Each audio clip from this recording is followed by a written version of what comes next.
And so, yeah, Phillips has carried it twice for -6, and McCorkle's carried it once for 2.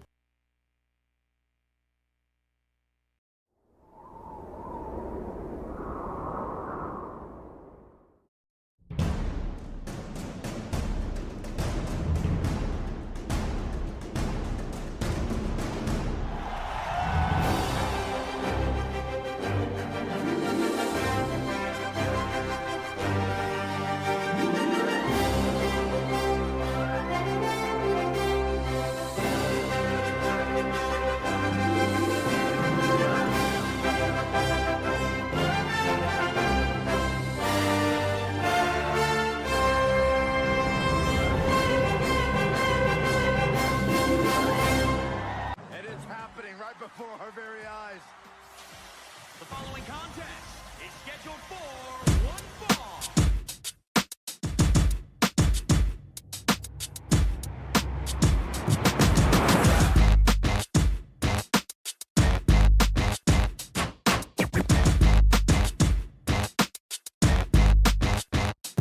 I am the incredible man. I only do things incredible can. Cause I am the seed of a chosen breed. You don't see too many like me. Cause I am one of the reasons you do what you do. When you wanna be me instead of you. Cause I am still on beat. Showing love to the streets. Come on, you know me. Cause that's who I am.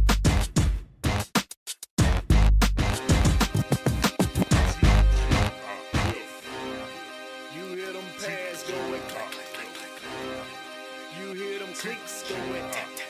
704 beats by Alex J. Yeah. First and 10. We in the trenches. You like the water cooler. You be on the benches. Think your team better, but they lack skill. First snap, I leave your backs in the backfield. Your quarterback scared, I see it in his eyes. Sent the receiver in motion, that's just a disguise. My linebackers, they stepping up. Clog a hole, no letting up. Taking on no big blocks. On 4th down, we get big stops. My secondary is balling out. Your offense keeps stalling out. How many yards? Like none at all. Call the special teams, come punt the ball and it's gone. And you never see me fair catch. I get a block and then I'm gone like a Lear jet. My helmet on, pass strap tight. My jersey shining in them Friday night lights. Win, we just came to win. Win, we just came to win. Friday night lights. Friday night lights. Win. We just came to win. Win. We must protect this house. I'm in a huddle talking to the Hawks. We gonna run it down their throat soon as we get the ball. Come out and fire off the ball, we going on one. My skill position so proficient, break for long runs. Come out running that option. That mean I got the option to keep that or pitch that. Defense, they gotta fix that. 4 receivers, we spread them out in the shotgun. Hot reads, I got some. My tight end so awesome. Touchdowns, I toss some. We score 6, scoreboard, that score 6. Respect the ball, we protect the ball. We don't fumble, no throw picks. I feed my linemen pancakes. So all they blocks are pancakes. Push you around like all night. End of the game, get your handshakes, huh? My helmet on, pass strap tight. My jersey shining in them Friday night lights. Win. We just came to win. Win. We just came to win. Friday night lights. Friday night lights. Win. We just came to win. Win. We must protect this house.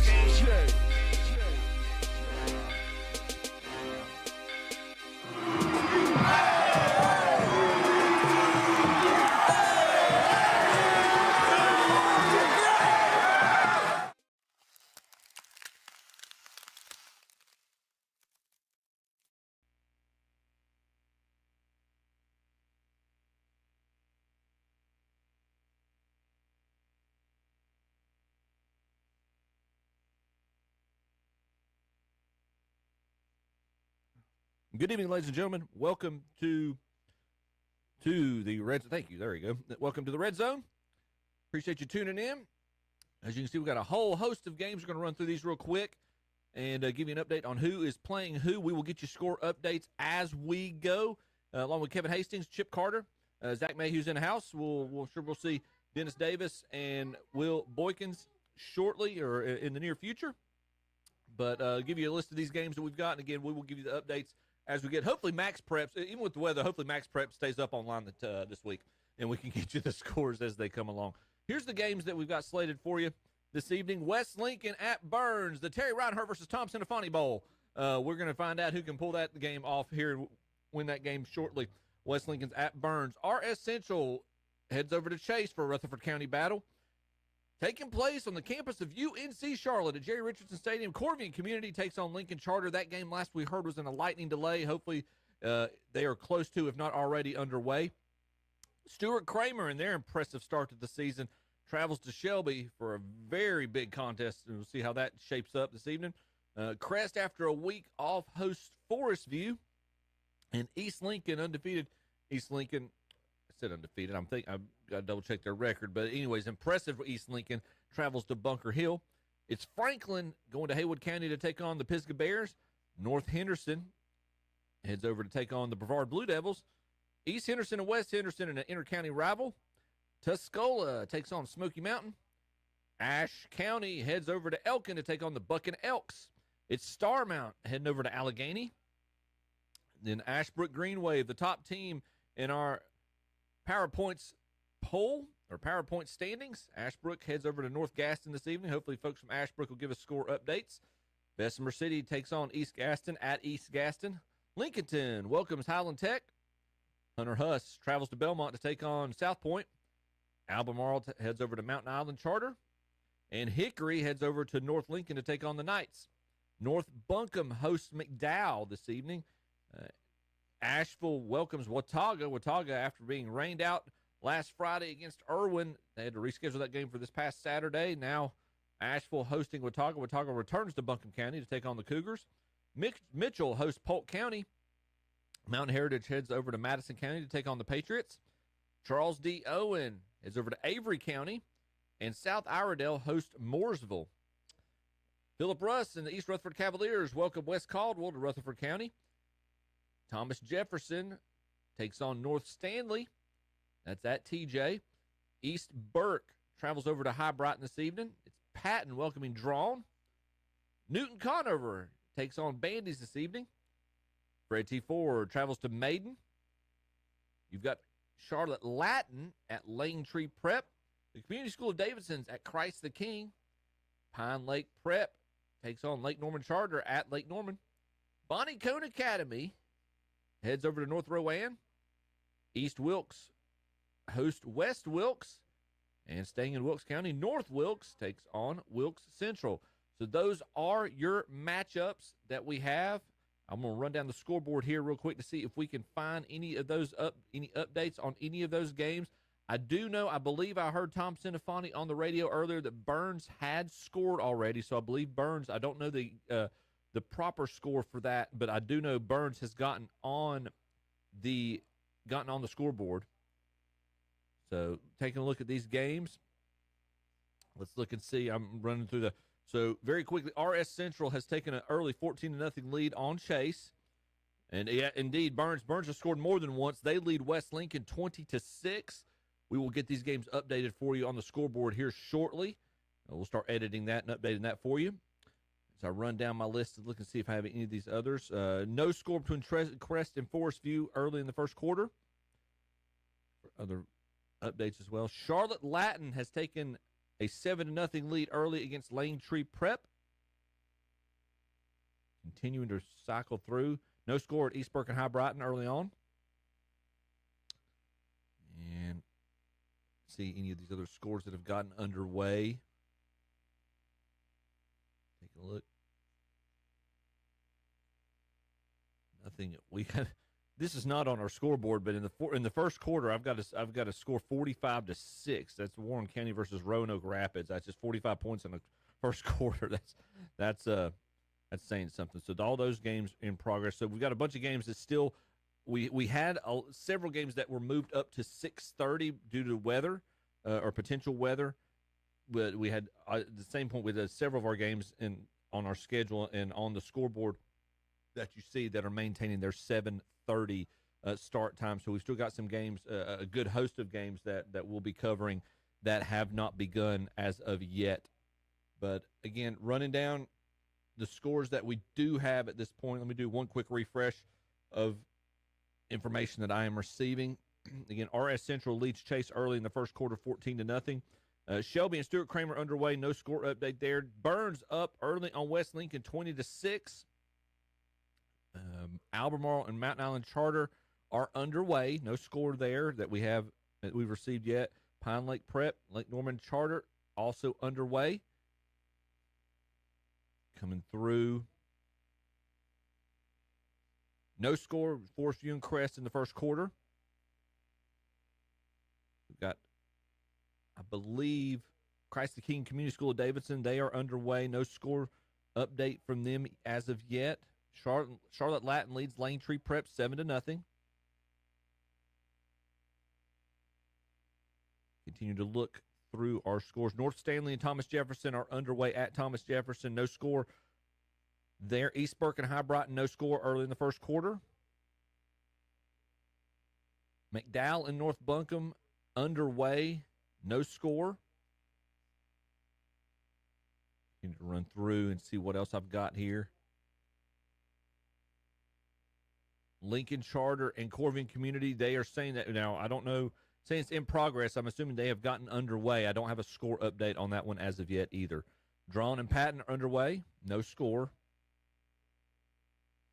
Run through one last time to check and see. Those are the scores I have. So, again, the big ones that I've noticed, Burns up early 20-6 on West Lincoln. Charlotte Latin leads Lane Tree Prep 7-0. And I think I had one other, RS Central up early 14-0 on Chase in that Rutherford County rivalry. So, again, one more time, I'll run through the games that we will have up on the big scoreboard, and we will keep you up to speed and posted. West Lincoln at Burns. You got Burns leading West Lincoln 20-6. We will update the scoreboard here in just a few moments once we get the editing up and available. RS Central leads Chase 14-0 early. Correction. Thank you, Kevin. 21-0. RS Central jumping on Chase early in that game. And then we have Corvian Community. Lincoln Charter is the home team for this game, but they're playing Jerry Richardson Stadium at University of North Carolina, Charlotte. Kramer is at Shelby. No score update there. Forest View at Crest. East Lincoln heads over to Bunker Hill. Pisgah hosts Franklin, Haywood County. Brevard hosting North Henderson. We've got East Henderson at West Henderson this evening. Tuscola takes on Smoky Mountain at Smoky Mountain. The Elkin Bucking Elks host Ashe County. Allegheny hosts Starmount. Ashbrook travels to North Gaston. Bessemer City's at East Gaston. Lincolnton hosts Highland Tech. South Point is at home, so you know the old adage. South Point might as well be up 14-0 against Hunter Huss this evening. Mountain Island Charter hosting Albemarle. Hickory at North Lincoln. McDowell's at North Buncombe. Watauga's at Asheville.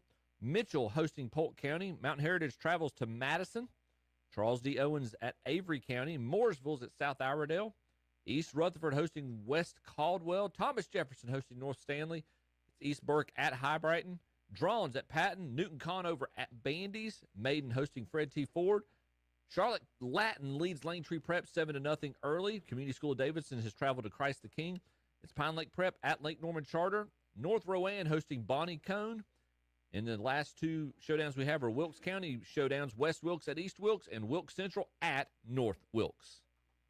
All right, Chip, let's send it out to Burns for West Lincoln and Burns. A little something maybe they like last Bessemer City game. And when they had Wells run, it's going to be another timeout. We'll take it with them. We'll be right back. And, of course, they got a timeout as soon as we go to them. We'll shut them up for just a second. How about we go over that Chase and RS Central game right now? Complete. All right. That's going to bring up a 4th down situation. Curious, Time can anybody out. get a hold of Terry Reinhardt right now? I'm just curious. I'm just wondering. That is a Raymond James Financial timeout. We'll be back in 30 seconds. And they take a 30-second break. Well, we're going to leave it with them. David Norris, District Attorney, March 2026. A Rutherford County native, David Norris has 30 years of legal experience with nearly 23 in the District Attorney's Office as an Assistant DA. David has proven his ability to fight and prosecute difficult cases. David Norris is a veteran of 16 years serving in the U.S. Army. If you believe that our criminal justice system needs change, vote David Norris, District Attorney, March 2026, paid for by David Norris for District Attorney. All right, well, welcome back, and there's a turnover. RS Chase didn't get the ball. RS had the ball on 1st down, and they were actually hit behind the line, so it's going to be 2nd down at about 11, maybe 12. They've got the ball on their own 30-yard line.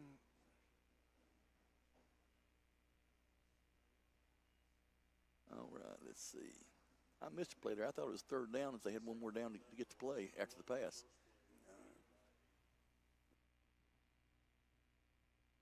With the ball out, way out in front of him, so that was a nice run. 2nd and goal, ball just outside the goal line. We'll call it 2nd and goal from the 1. McCorkle, the deep back, and I think Phillips called his own number. And he didn't, unless they changed their mind, they're saying he's short. And they may go up there and think for a while and say signal touchdown, but it was a quarterback sneak, and he didn't get anything because he only needed about a 1/4 inch. Yeah. So we're going to call it 3rd and goal from the 1.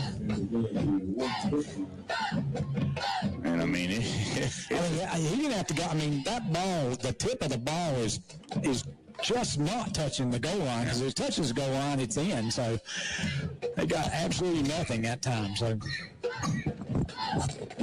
all right, 3rd and goal, and again, quarterback sneak, and I think they handed it to that to number 11 of number 9, and he got in. Yeah, so that'll be Worcester. And so Worcester from 1 yard out, and Stuart Kramer on the scoreboard, 22-6 with 7:05 to go, first half. And Worcester carried it 3 times on that drive for 13 yards, including that touchdown. Harms will try the Hojo Power Sports point after. The holder is number 2, Alex Taylor. High snap. He gets it down, kicks up, and it's through the uprights. Your score 22-7. Shelby, 7:05 to go, 2nd quarter. We'll be right back. Sleep has never been better than now on a Sealy mattress, and the prices have never been better during the mattress closeout sale. Here is the Big E punt of the pigskin, and it's going to bounce at the 30, rolling back. Forest View stepping out of the way, keep rolling ball, and it dies at the 15-yard line, and it'll be tagged by the Chargers right there. And that was Maurice Redmond on top of the football. So with the rain coming down pretty heavy now here at Crest, Forest View will have it 1st and 10 at their own 15-yard line. And Rob, for Forest View, they got to be feeling okay so far because they've not allowed Crest to get on the board. You know, you're nothing game right now. Now you're getting some rain falling. Going to change playing conditions. Ball gets a little slick. You never know what could happen here. Forest View with double receivers to the far and near side, but they will go to the running back who makes a spinning move to try to get away from the defense, but it's not going to work out. Too many green jerseys back there to bring down Tristan Holt, the senior running back who wears number 1. And he appears to be a little slow to get up, so he's now fallen on his back there at the 12-yard line. So they'll check on him, and it'll give us a chance to take a break here as well. 3:47 to go in the first, and on the Fountain Electric scoreboard, no score so far between Crest and Forest View. Stay with us, ktcbroadcasting.com. To get that high grass cut down, you need an attack cat. Like a new Bobcat.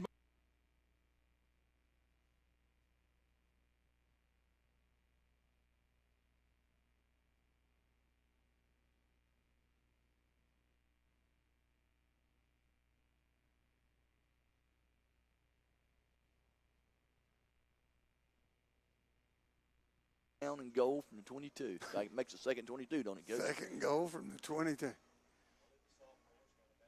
It gives you plenty of room to That's right. spread it out. Oh, the reverse. Pass. Reverse pass. Wow. And throws it out of bounds. Kid was wide And open. there was nobody within 10 yards of him. That was a great idea. Just didn't complete the mission is what that was off of that.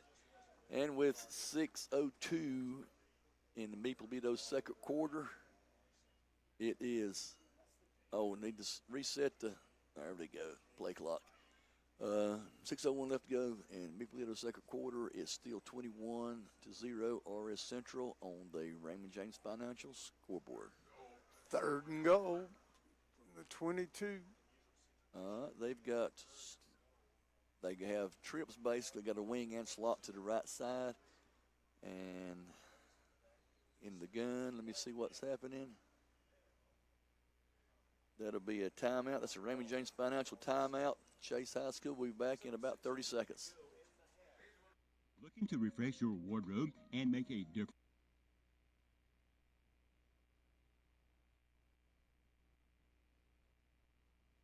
Getting up. So they got a sub for him, I think that's Porter. So there's going to be another timeout. We'll be right back.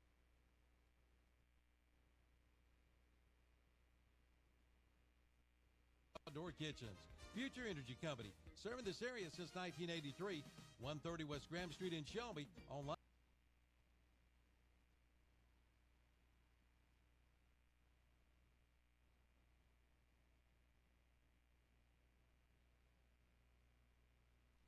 Defender for Lincoln Charter or for Corvian had his arm before he could turn around and do anything, and somehow he managed to get 2 yards. Yeah, I thought maybe he was going to try to give it to the fullback on that. I don't know if he got mixed up a little bit with the snap.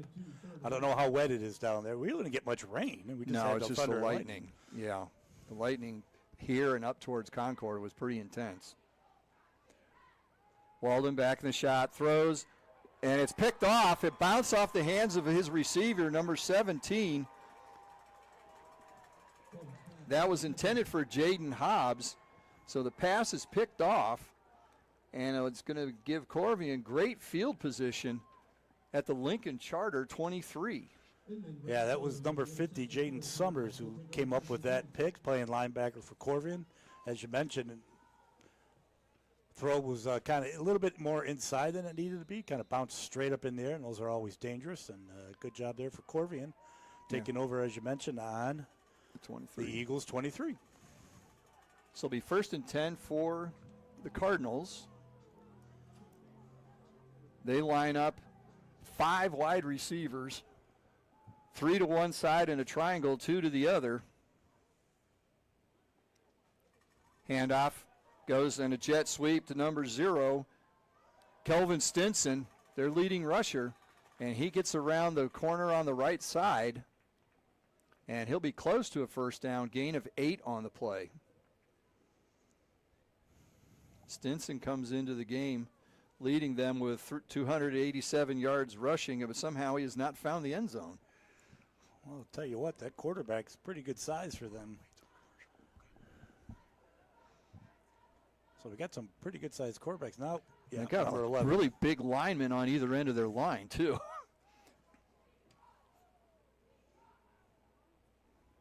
Play clock down to 8. Shotgun, freshman quarterback for him, number 11, Tyson Douglas Brown, and he's going to have a Turner Hauser Insurance first down as he goes straight up the middle on the quarterback draw, gets down to the 7-yard line. Yeah, smart play by the freshman, too. Didn't try to go through anything and just went straight down, was able to avoid a big hit. But, again, picked up that Turner Hauser Insurance first down. Now they're 1st and goal. Yeah, 1st and goal at the 7, 2 8-yard runs. Has them set up right on the doorstep.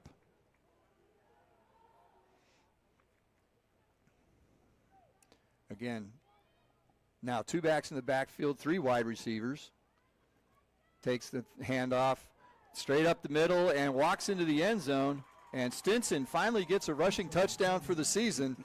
It is The Kiever Pharmacy of Lincolnton touchdown for the Cardinals. I'll get this right. I keep thinking St. Louis. So a 7-yard touchdown run. And coming up will be the James River Equipment of Shelby point after touchdown attempt. And with Peterson on there. Oh, wait a minute. Is this going to come off the board? I don't know if it was after the play or it might have been in the celebration. Was it a hold? I thought they marked off a hold. Yep, holding call. Okay. So forget that touchdown. Forget I even said it. It never happened. It did not. So they'll have the ball after the penalty. It gets marked back to the 15-yard line. It'll be still 1st and goal. So that turned out to be about a 7-yard penalty because of spot of the foul. Again, they're running the spread offense like you see with a lot of teams these days, except West Lincoln. A little unusual. Got both backs to one side, though. Yeah, handoff goes to number 22, Desmond Walker. Walker breaks it to the outside, gets to the cone, and he's in for the touchdown. No flags this time, so this one will probably stand, and that is a Kiever Pharmacy touchdown for Corvian. This time it counts. Yeah, a little unusual sort of set. He had 2 running backs to the side of him, kind of lined up next to him. Gave it to the one nearest him, and he actually dropped it on the 5-yard line to bounce straight back up into his hands and was able to almost go untouched into the end zone to put Corvian on the board. So 15-yard touchdown run and dribble. I didn't know basketball season had started yet, but this one doesn't bounce quite as uniformly. So Peterson on to try the extra point. Snap, hold, kick is up, and it is good. He about flew the net behind the goal there. So on the First Federal Savings Bank scoreboard, Corvian jumps out to the early lead, 7-0. You're listening to Lincoln County High School football on KTC.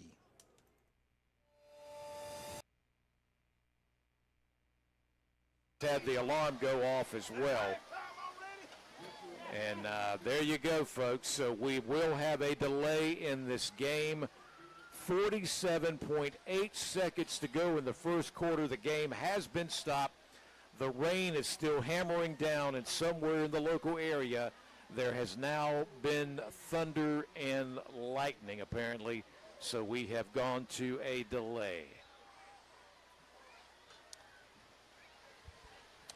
Crest 7, Forest View nothing on the Fountain Electric scoreboard. And just no let up in this rain. Look at the yeah, we got.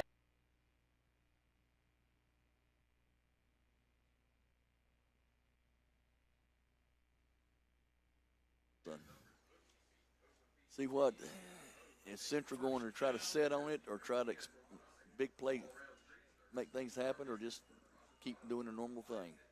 We'll see what's going to happen.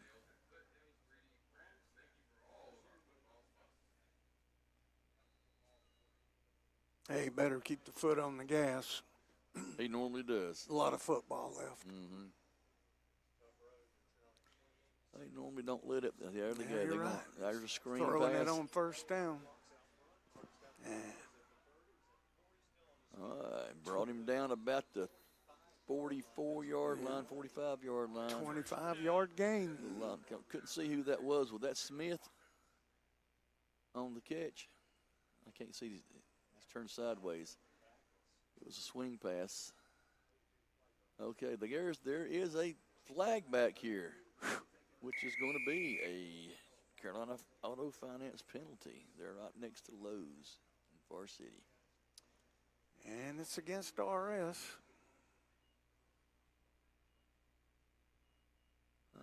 You can't. Yeah, ball's going to be on the 10-yard line. It's going to be first down and 20 to go. And there's 3:49 left to go in the half.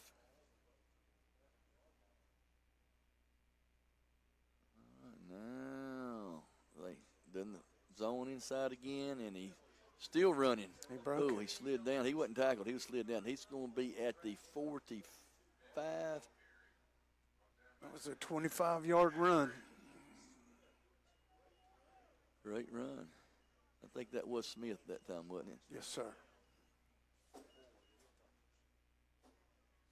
I can see it's kind of hard That's to see. Another David Norris for district attorney, first down for RS. It's kind of hard to see. When I hear Smith coming out on the slot back, so it might be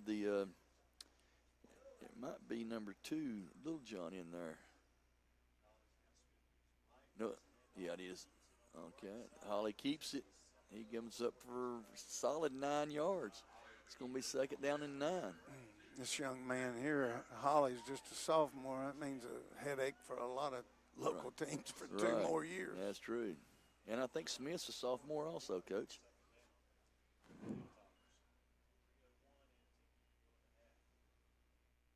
Oh, so they don't go into the transfer portal. That's right. All right, they're hanging it out deep. And we got a flag. Don't know which way it is. It's pushing both ways. So we'll have to wait and see which way they're going to call it.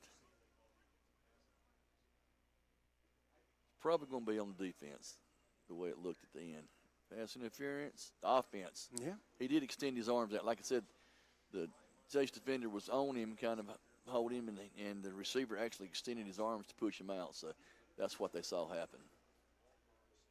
That's going to bring them back to a still first down, but it's going to be 5-yard penalty. It's going to be 2nd and 15. Of course, the way these things are going, that's nothing nowadays. All right, they've got the little tight package in here with 2 wideouts. And, miscommunication. But Holly made up for it and just run it for about 11 yards. So it's going to be running back went the wrong way, so the quarterback faked to the ghost. To the ghost running back, and then followed him for a 7-yard gain. Okay, it's going to be 3rd down and 4 with 2:25 left to go in the Meeple second quarter. All right, hey, we got a pin. It's got to be illegal procedure on this one. You called that one. All right, see, there they go. So now instead of 3rd and 4, it's going to be 3rd and 9. A lot of penalty flags tonight. Must be 3rd and 8. Yeah, you know, the thing about it, Coach, is we're in the 4th and 5th game, so it should be ironing most of that stuff out by now, you know? Yes, sir.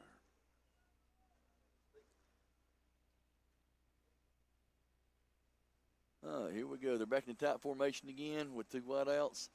And they run a little wing out to the outside to the wideout. And he is, if it's clean, everything's going to be about the 47-yard line if everything's clean. He made it across midfield. Going to be another David Norris for district attorney. First down on the chase side of the field on the 48-yard line. All right, here, same formation and 2 wide outs, but running a little wing back inside there with the eye looking or wishbone looking formation. All right, here comes Smith this time. He comes up to about 9-yard gain again. It's going to be 2nd down, and, well, one guy's marking it about an 8-yard gain. One's marking it for 9. Let's see where they put it. They're going to put it on 9. 2nd down and 1 to go. Clock is running. 1 minute and 18 seconds to go in the half.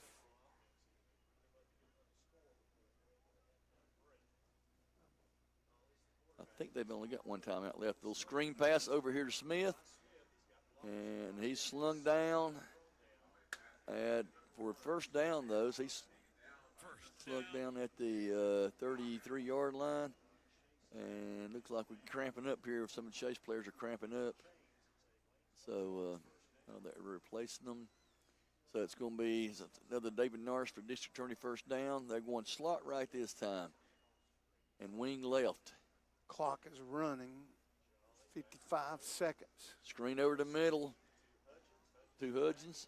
And doesn't get much there. Maybe a yard. Okay, and that's going to be. RS finally used a timeout. Yeah, that's going to be a Raymond James Financial timeout. We'll be back in 30 seconds.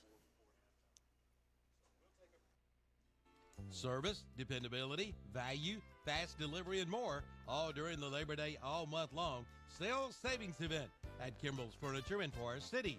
Big lift recliners only $6.99. Sofas and love seats are $4.49 each. Reclining love seats are $7.49. And get ready for some football with a big 55-inch TV for $5.99. Labor Day savings all month long at Kimball's Furniture, 207 East Main Street, Forest City. Welcome back to Friday Night Football with WAGY 107.5 FM. We are in the 47 seconds left to go in the MePub second quarter, and the score is 28-0 RS Central on the Raymond James Financial scoreboard. RS is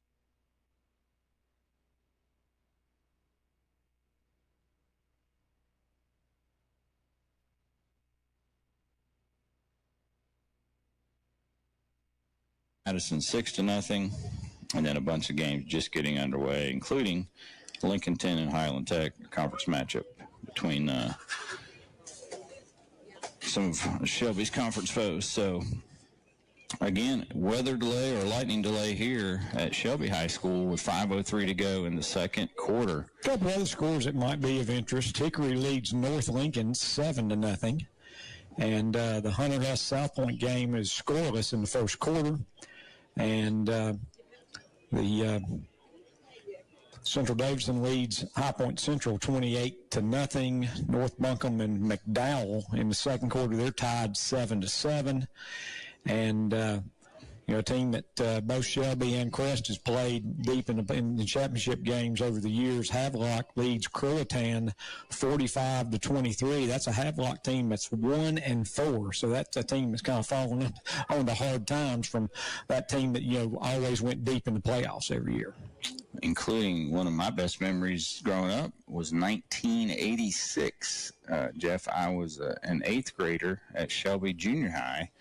And Shelby High hosted the state championship against Havelock that year in the 3A state championship right here at Blunt Memorial Stadium. Huge crowd that night. Yeah, large crowd, televised.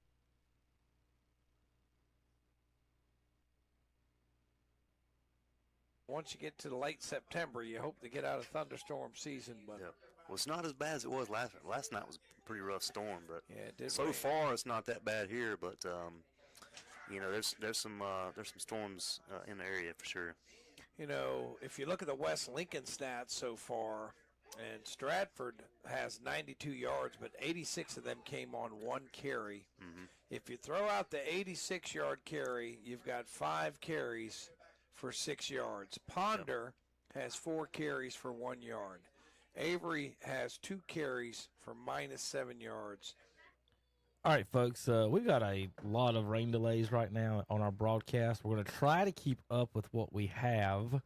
We think Waggy is still playing. It's 35-0 RS Central over Chase. We're going to go out to Corvion. We're at 7-0 right now. So, folks, we are live at UNC Charlotte now. So we do have live coverage, and our cameramen are there. So we're going to send it out to Corvion and Lincoln Charter. And I think it's 7-0, but they haven't updated the scoreboard yet, folks. So I'll text David, tell him to update the scoreboard. But we'll give you some more scores here in just a few moments. On this timeout, we'll take one as well. 7-0. And they'll take a Corvion. timeout.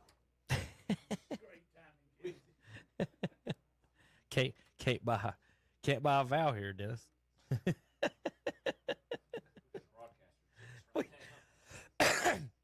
I'm sorry, folks. Y'all, and sorry for coughing in the mic too. I've went to 5 different broadcasts in a row. Rain delay, commercial. But we got you, folks. We don't want to play commercials because it's the red zone, so we're trying to keep you guys updated and everything. So. God forbid, yeah.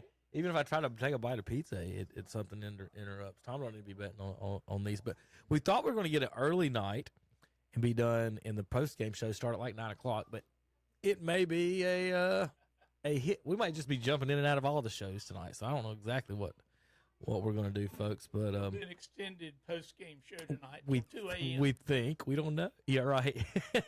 Yeah. So we should have I guess we'll get Will up here in just a little bit. I know he's not watching right now, so we can talk about it. He talked a lot of smack last week about the Cleveland Browns and Packers. He's like, I gotta get some shirts for Tom to pretty wear. attire you have Some over there in green. that chair waiting on him. He said he was ready to see Tom in the green and gold again, like he used to be in high school. But you know what? Some things just don't work out that way. So, them dog pounds, you come into the pound, might leave with some bites. All right, we're going to send it back out to the most unbelievable game I've ever seen. to UNCC. Well, how did Dallas do last weekend? Was Terry happy? No, they got beat by the Bears. Yeah. So he quit pilling for the Cowboys. Oh, he sent us a big long sonnet. He gave up. Yeah, he gave up hope this year. All right, let's go out to Lincoln County. Let's see if it's working. Returns it from the 10-yard line all the way across the 50 to the 45-yard line. Folks, we're getting the video set up because they kept our cameramen out of the stadium. They wouldn't even let him in. Yeah. It was like, I've got my badge. So another interception stops the drive. This time they got all the way down to about the 16-yard line. But the drive stalls and we get a great return there. Sorry, we thought the roster looked a little short compared to the number of players on the other side of the field, and it was. Yeah, so over number 29 is, if you want to come up to the booth, let us know. We appreciate it. For a second there, I thought maybe he should drop it because that way they get the ball out at least near the 30. Yeah, but he went so far with it, it didn't matter. But I was wrong. He's on their side of the Lincoln Charter side of the field, first down. Tyson Douglas Brown, the freshman quarterback for Corvian, in the shotgun all by himself. Back to pass, looks, fires one deep downfield, and he just overthrows his receiver, who does a somersault at the end of it. He was trying to catch Cameron Simpson, but that falls incomplete, and that'll make it second down. I'm going to tell you what, for a freshman, he threw that about 40 yards. That was a nice throw, Nice too. spiral. Nice spiral. Just about, problem was he should have thrown it about 39 yards because he had the receiver behind the defender, just out of his reach. Corvian does not huddle. They go to the middle of the field, just look over the sideline. 4 wide receivers, 1 back in the backfield. That back flares out now in motion, and Ferguson Brown keeps it. Quarterback run, breaks it to the outside, it runs out of bounds after a gain of about, they'll give him a gain of about 3 on the play. Yeah, pretty much a quarterback draw play. Then ran the running back out, tried to take one of those DBs and get him out of the backfield for Lincoln Charter. But number 9 for Lincoln Charter did a good job staying down. That was Jordan LeMay. We made the tackle. So 3rd and 7. Same formation. Douglas Brown back, throws it out in the flat. He was trying to get it to the back out of the backfield. He was intending to get Desmond Walker the ball, but he threw it about 5 yards too far, and that falls incomplete as well. So we've had, two completed passes and 2 interceptions, and that's all that's been completed this quarter, this game. Most coaches will tell you that you throw the ball, only one good thing can happen. The other 2, not so good. We've seen a lot of the not so goods. So 4th down and 7. They're going for it here. Quarterback back to pass. It's a screen pass, and it is well set up. Pass is caught by number 22. That is Desmond Walker. He catches it, goes to the sideline, and races all the way into the end zone for the touchdown. Nice screen pass. It was beautifully set up. And you talk about a good time to call. They blitzed 2 of their linebackers. So he had 7 guys pretty much coming in on him. He just threw it right over the top, and he had 4 blockers out leading the way, and he was untouched for 40 yards. So 40 yards on the touchdown pass and run, and that'll bring on Cooper to try the extra point. We're on a first-name basis now. It's Cooper Peterson. Somebody lost a hat. So the kick is good, and on the First Federal Savings Bank scoreboard, it's 14-0 Corvian over Lincoln Charter. You're listening to high school football on KTC Broadcasting. Kubota, built for those who do. Your Kubota dealer is Parker Farm Service, 126 Bessie Drive.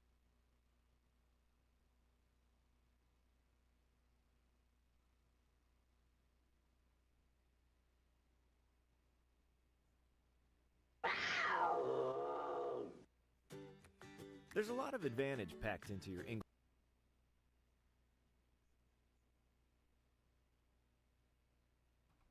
All right, guys. Well, everything's in delay right now, so we're going to, other than that Lincoln charter game, we'll send it back out to there here in just a few minutes. But we do have some updated scores. Like I said, Burns and West Lincoln, that they're in delay. I'm getting word up there they don't think they're going to play anymore tonight.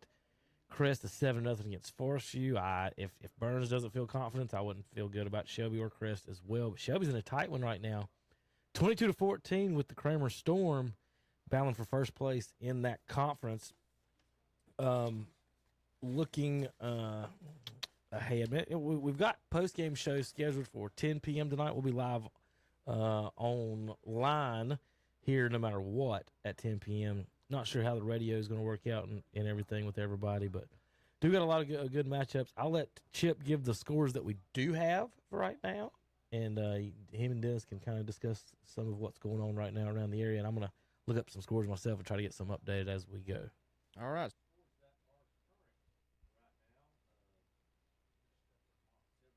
Oh, yeah, thank you.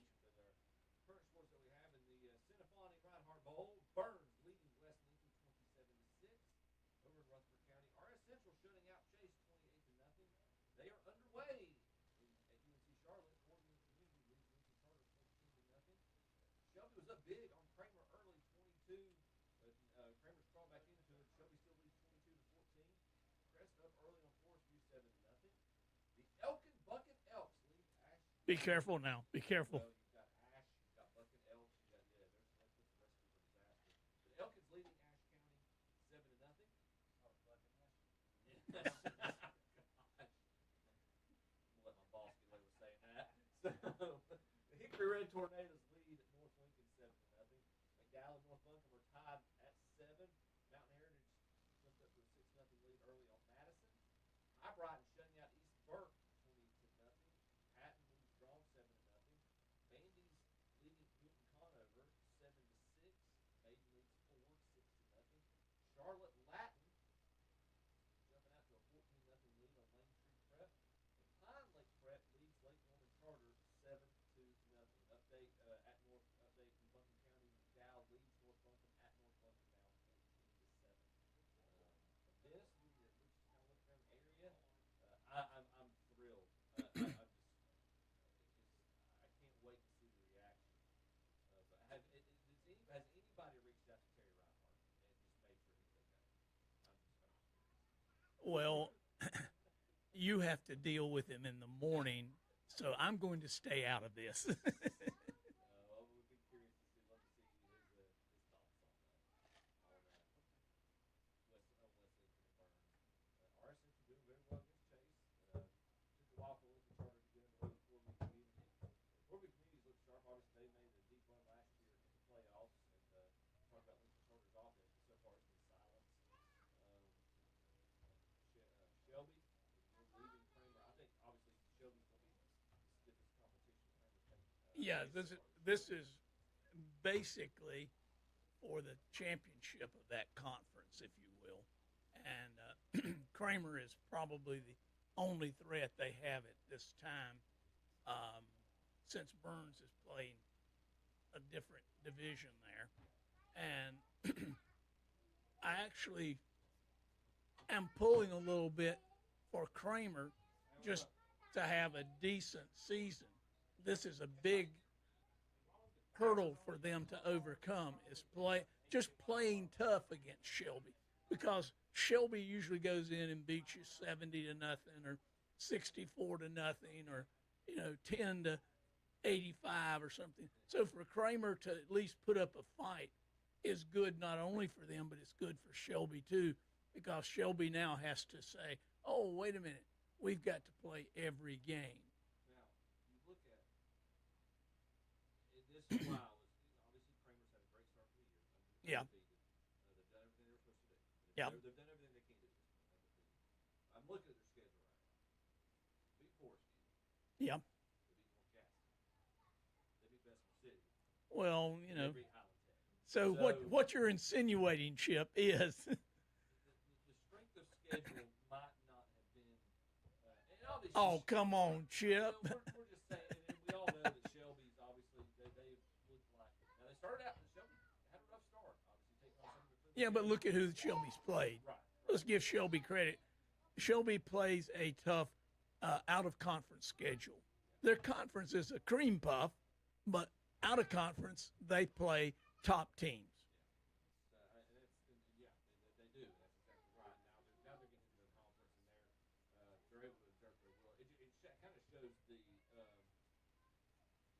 I would argue it shows the lack of parity that we're seeing. Yeah.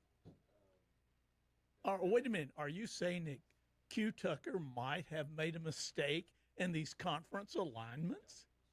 We've talked about it. All of us have talked about it until we're blue in the face. Yeah. The whole absurdity of it. And again, not to take anything away from Kramer, you still got to win the games.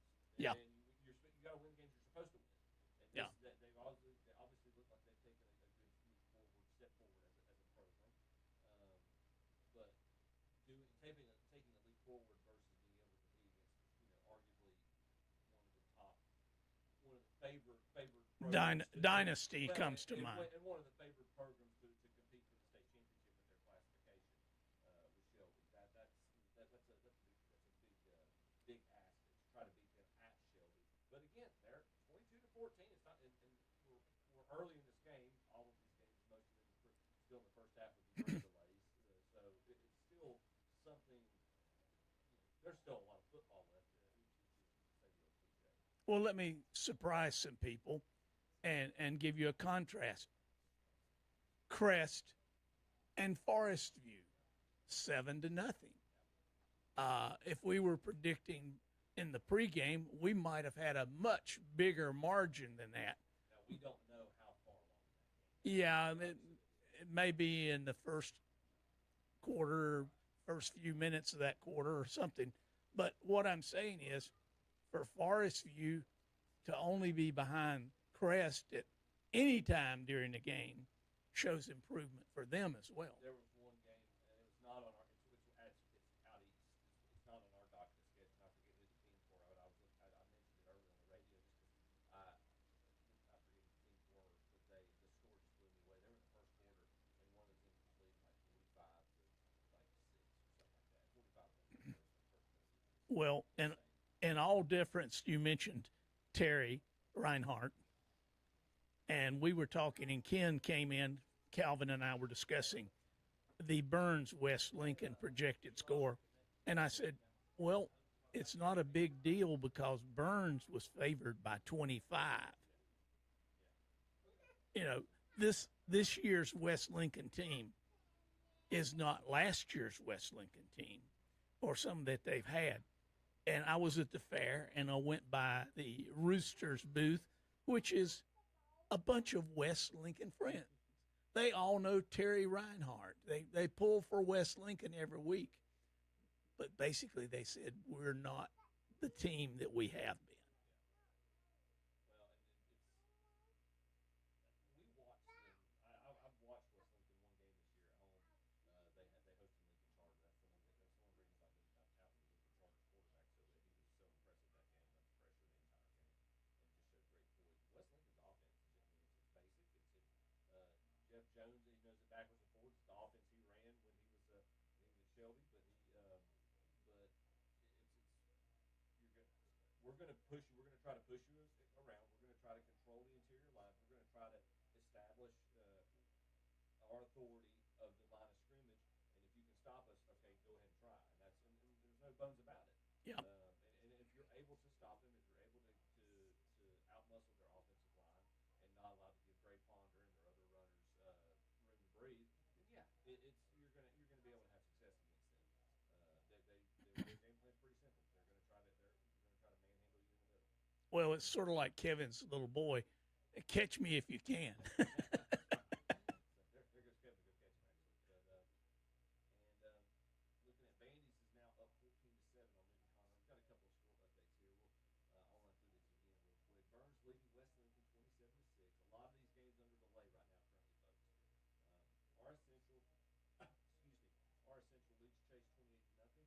Corbin Community leading Lincoln Charter 14-0. Shelby's, we just mentioned, leads Kramer 22-14. Forest View Trails Crest 7-0. East Lincoln has extended their lead over Bunker Hill 15-0. Brevard over North Henderson 7-0. Elkin leads Ashe County 14-7. Ashbrook looks like it's 3 field goals or a touchdown and a safety or something. Ashbrook 9-0 over North Gaston.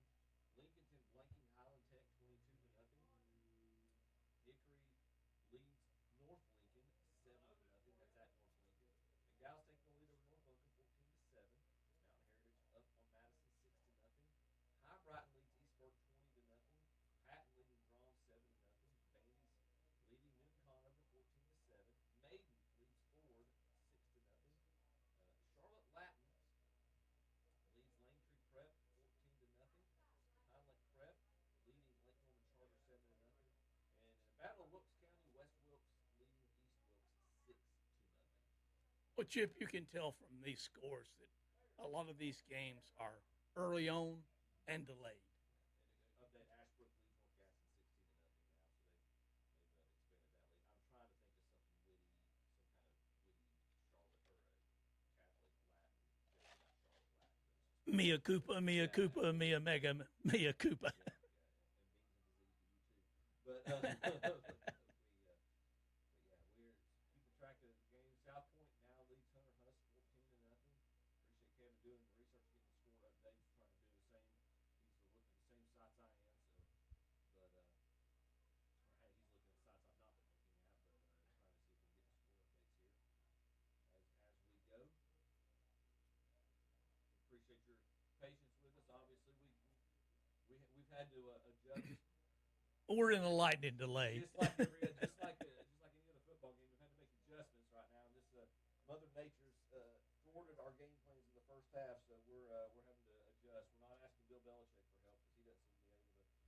Hey, now. Those wise adjustments that everybody thinks he could, but I bet he enjoys his post-game show. No, explaining what happened. I saw his, or I listened in on his post-game interview last weekend, and it was, I was riding, I was coming down the mountain from Florida. My wife and I were at Florida, and we were coming down the mountain, and we caught his post-game interview, and it was typical short, like no, not really. Those games really good on the other side of the ball. No. Anything else to add? No, not really. I was like, I looked at my wife and said, "There's the Bill Belichick I know." Just not the kind of results we're used to seeing. And we'll be bringing in 70 more recruits next year. Uh-oh, look here. We got Andre in the house. He's got on his Tampa Bay Super Bowl hoodie. What was it the Baker said about Steve Wilkes? He cut me. Wilkes came back at him a little bit today. What do you have to say? He was like, I was the interim coach. How much control do you think I had? He also added, I didn't want to cut our best player, Christian McCaffrey, either. Yeah. Saying Well, wait a minute. Baker was not our best player. If he's mad at Steve Wilkes, how come he's not mad at Cleveland? He is. He is. He's the equal opportunity hater. Well, I mean, the Panthers got rid of, Sam Darnold and Baker Mayfield. Yep. And they're both 5-1 combined or something like that, I think, right now. South Stanley leads Union Academy 7-3. I don't have that on my sheet anywhere, do I? It should be on our scoreboard. So I apologize to South Stanley and the Union Academy folks. They're one of our conference teams, so I may replace one of these. If one of these gets postponed here in a few minutes, I may go replace one of those. Patton now takes a 14-0 lead over Drone.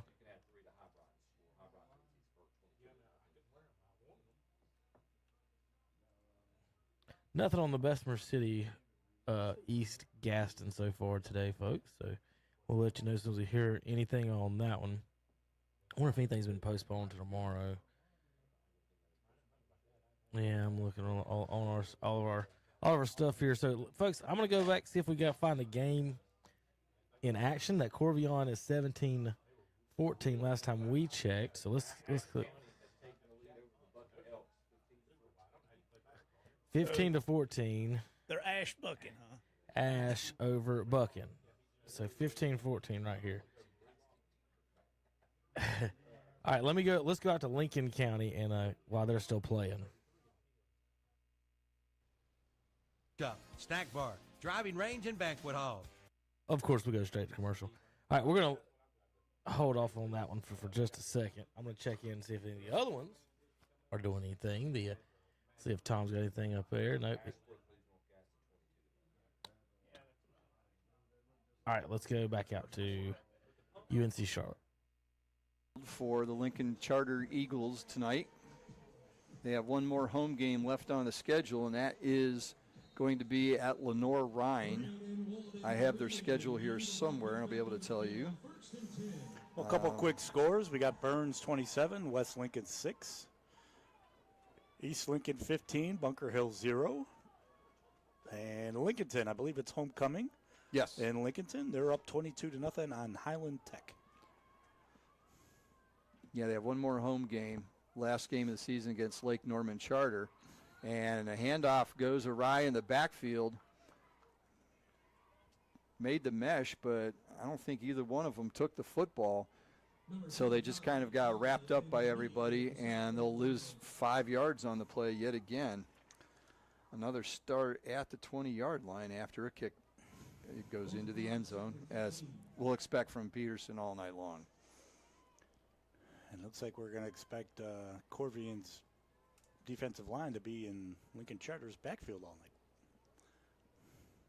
Walden back to pass, quick toss to the outside. He's got a receiver, catch is made, and then knocked out of bounds. Catch is made by number 10, Isaac Wilson.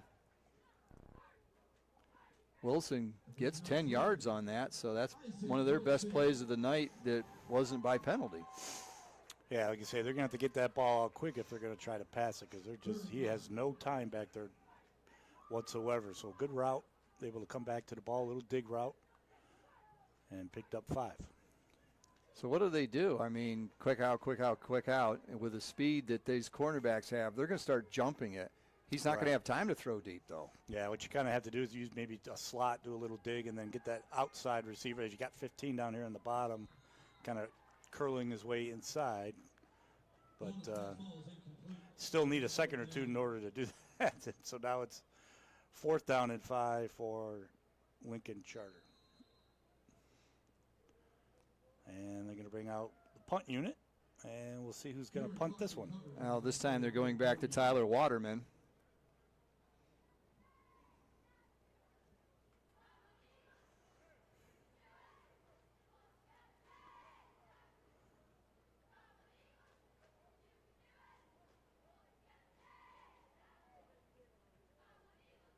Well, a little better punt. Got the bounce. Gets over to the Corvian side of the field, and will be down at the 46-yard line.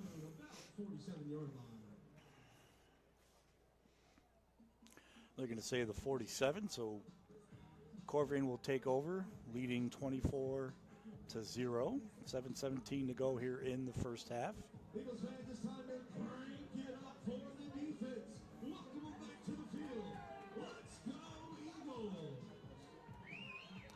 Very animated PA announcer here for Lincoln Charter tonight. He's got the music going, he's got the gong, and he's got the hat backwards, so he's cooler than I would ever have been. Mixing some good tunes over there. He's got quite the board in front of him. So Lincoln Charter, or Corvian with the ball rather. Quick pitch, just in time. Ball's caught by number 22, Desmond Walker. Good job there by number 15, Blanco, for the Lincoln Charter Eagles. Was able to hit him line of scrimmage and was able to wrap him up. So loss of about 1 for Corvian. Keeps the clock moving inside 7 minutes. Again, Corvian up 24-0.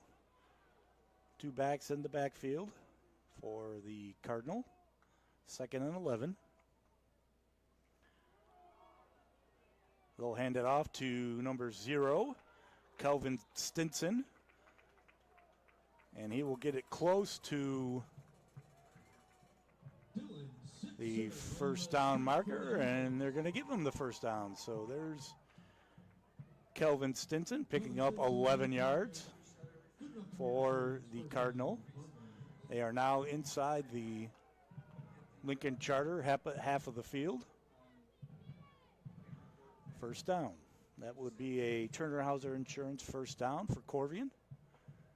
Again, leading 24-0.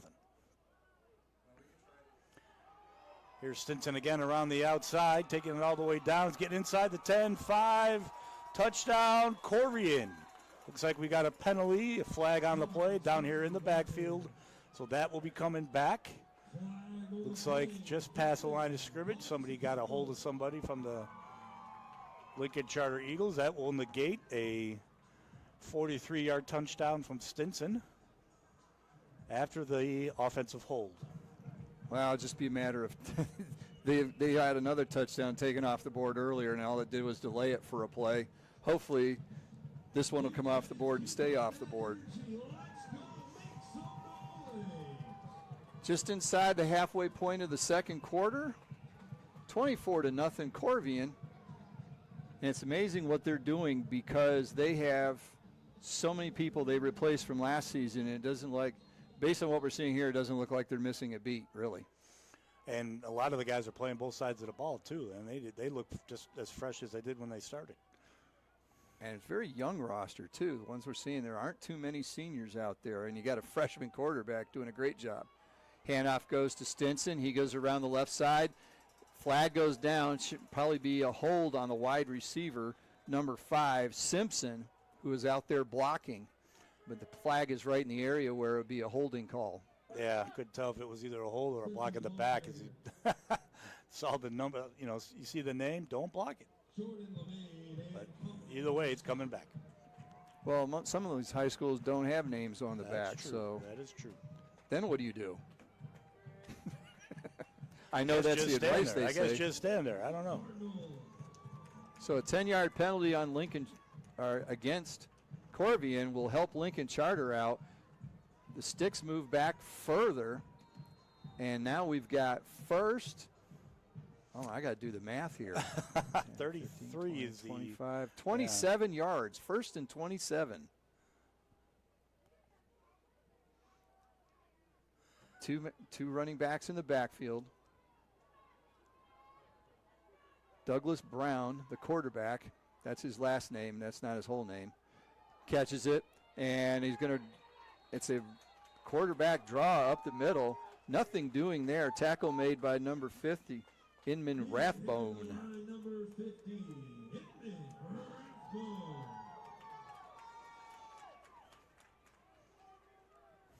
And he lost another yard, so that's not going to make it 2nd and 28.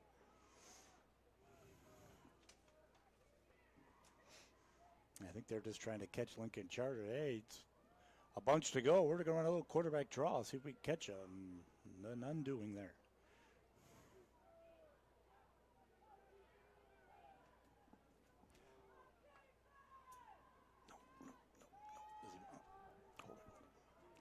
Back to pass, big, long throw downfield, jump ball, and the Lincoln Charter and so that'll fall incomplete.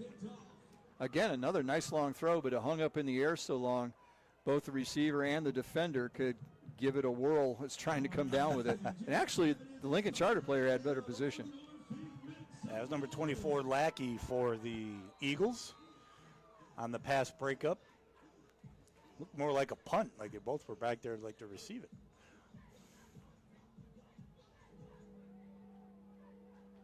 So 3rd down and 28. I'm trying to see where they say how much down to go. I don't think they're keeping track of that. I guess they aren't. Again, back to pass, throws into coverage, and the ball is knocked to the turf. Oh, no.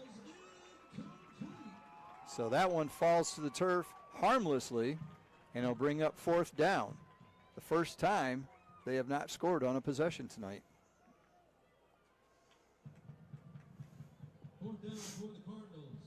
Yeah, I can say Lincoln Charter's done a much better job here the last couple possessions.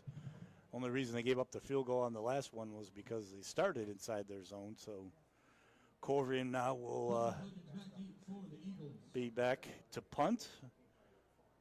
Cooper Peterson doing the duties for that as well.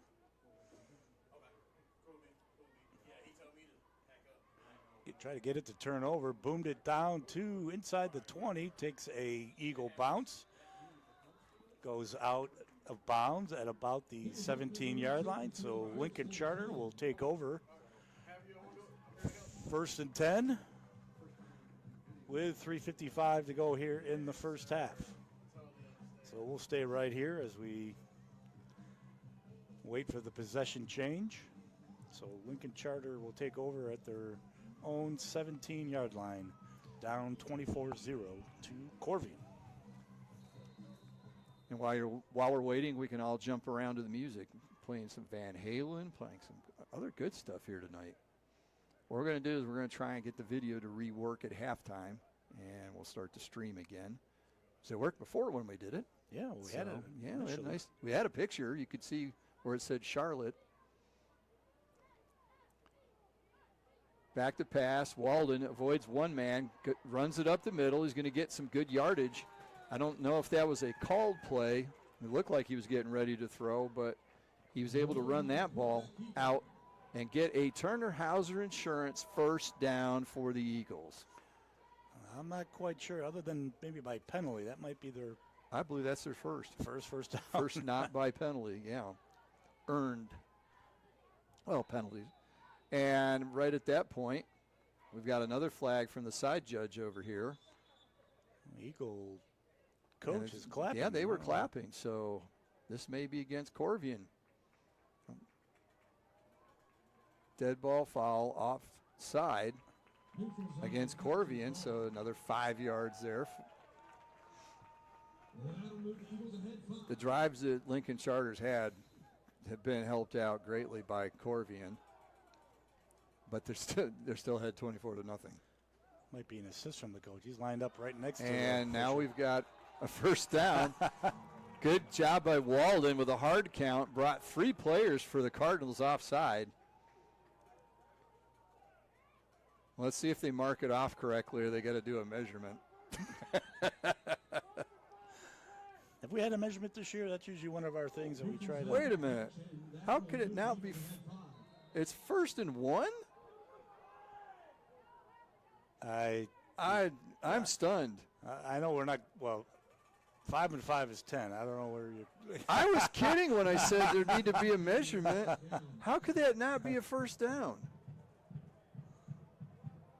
Actually, if they get a 1st down here, it could work out nicely because they're going to get extra plays. Well, now they got a penalty on the Eagles. Bias is halfway out on the field asking, how could that not be a 1st down after 2 5-yard penalties? It's that new math. Maybe it's 4.5, 4.5. Well, anyway, now it is 1st and 8. It was 1st and 7, or 1st and 1.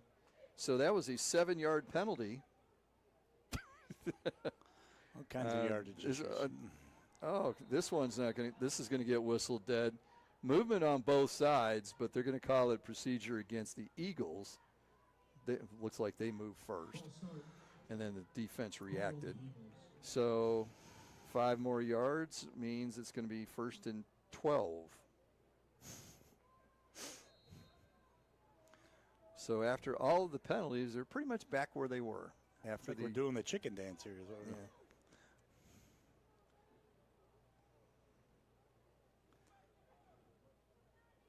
Four wide receivers, 2 to each side for Walden, 1 back behind him. Low snap, picks it up, runs to get out of there, actually gets around the corner and gains some yardage. Nice play by Walden after a bad snap. Scooped it up and ran, and he'll pick up. I don't know what the guy on the far sideline's looking at. I can't tell if that's a flag or there's that's a flag. It's like another hold. This time might be on the Corvian, or on the Eagles. I'm sorry, it's on the Eagles. It's talking to the Corvian sideline. Yeah. I was wondering why the down marker did not move up to where the play ended. Now we know why. I'm not going to say we had pretty good flow there to start, but the last 2 or 3 minutes, it's been a flag fest. Unfortunately, we'll have a reprieve here in a minute 58, as will be the end of the first half. And as we said, we'll try and get the video to work properly. We'll give it one more shot. So bear with us at halftime. The feed will probably go down, and then it should come back up. It'll come back up, just whether we have video or not, or whether we're back to doing radio. Yeah, don't put us back on the camera. If you want to see some of the video highlights from tonight, we do have a videographer down on the sideline shooting some highlights, and I believe he posts some to X as well during the game. Walden back to pass, and the whistle fest continues because the referee wasn't even ready. The referee was still in the defensive backfield instead of the offensive backfield. Okay, I'm going to try to get on What's Up Shopper here to see if we can. Yeah, whatsupshopper.com, and you'll see highlights from the sideline of this game, so you can see some video. Well, we've got some video of Chase up 35-0 on RS Central at the half. We got Burns up 27-6 on West Lincoln. I don't see our video feed on here. What are they doing here? We still have not. Eagles advantage card. So for starter. They put 2 seconds on the clock after all of this delay.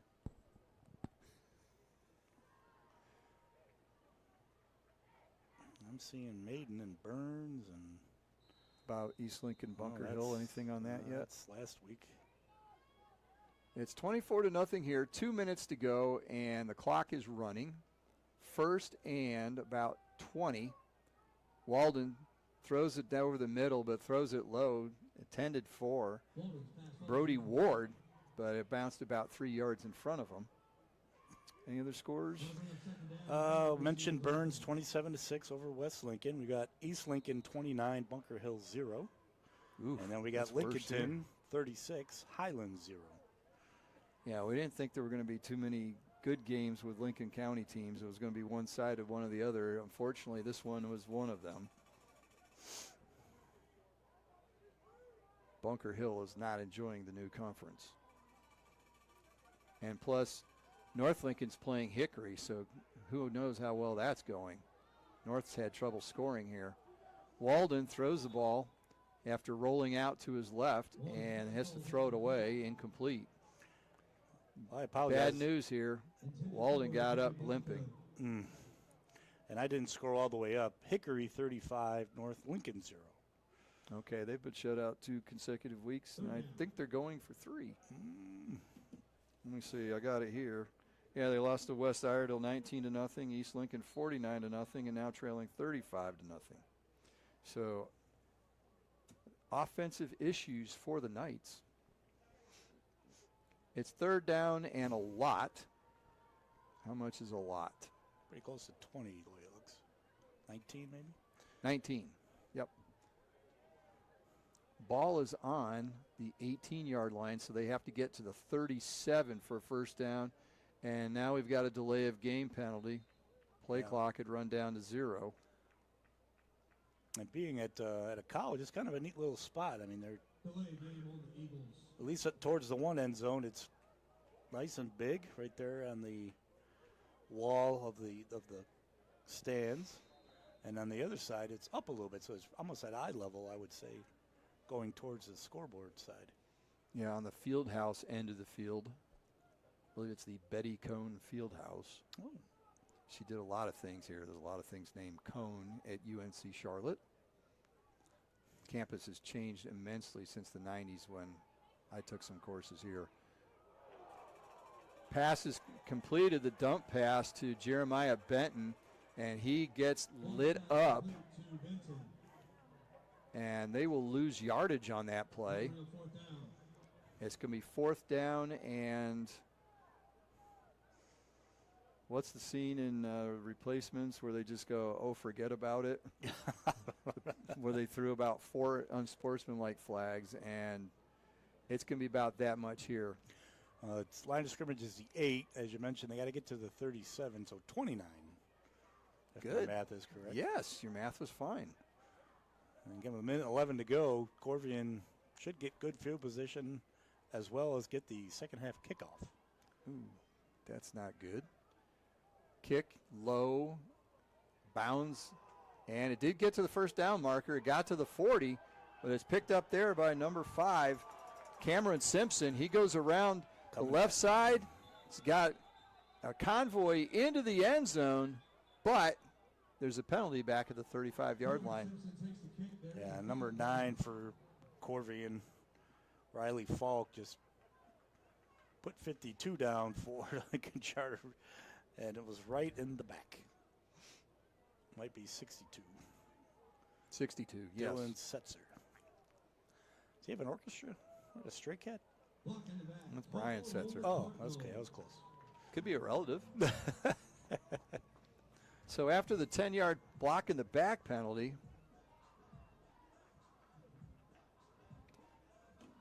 the ball is pushed back, but again, they'll have the ball in good field position at the plus 45 on the Eagles side, the 45-yard line. 48 seconds to go in the half.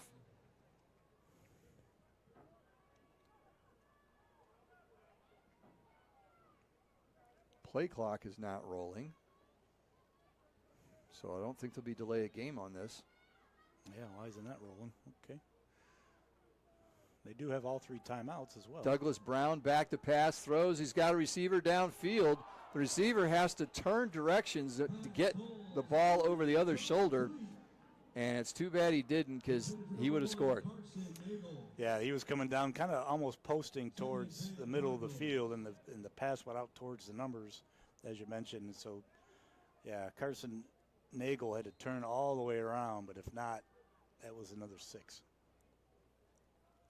That stops the clock with 40 seconds to go in a half, 2nd and 10. Already 24-0, trying to see if they can jack the score up before halftime.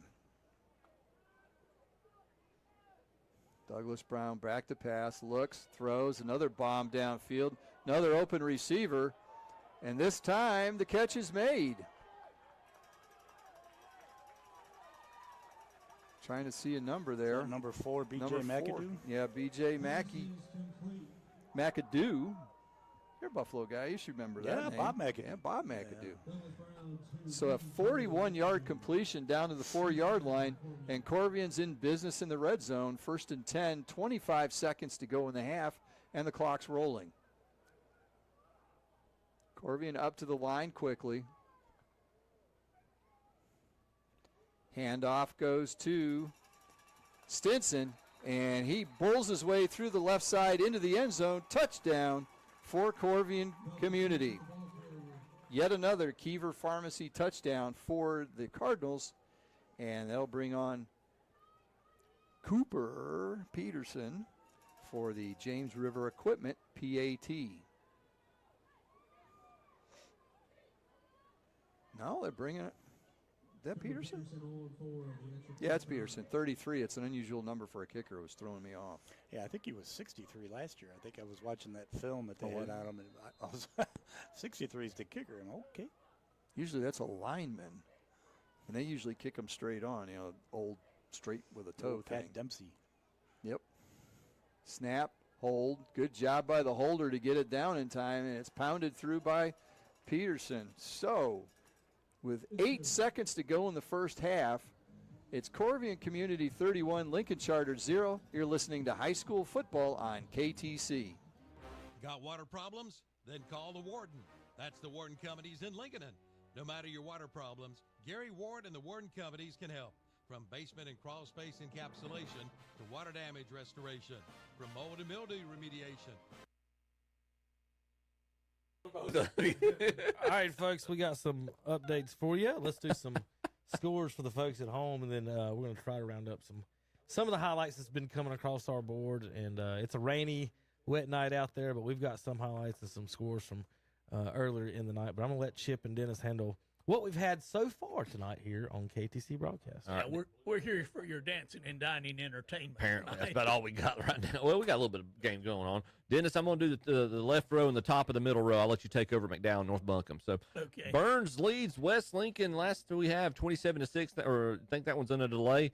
RS Central shutting out Chase 38-0. Corvian Community builds a big lead up against Lincoln Charter 31-0. I think Lincoln Charter's got a lot of starters out that game. Not sure how much of if that would have been able to help or not. Corvian Community's playing pretty stout. Shelby leads Kramer 22-14. Think that one's in a delay. Crest leads Forest View 7-0.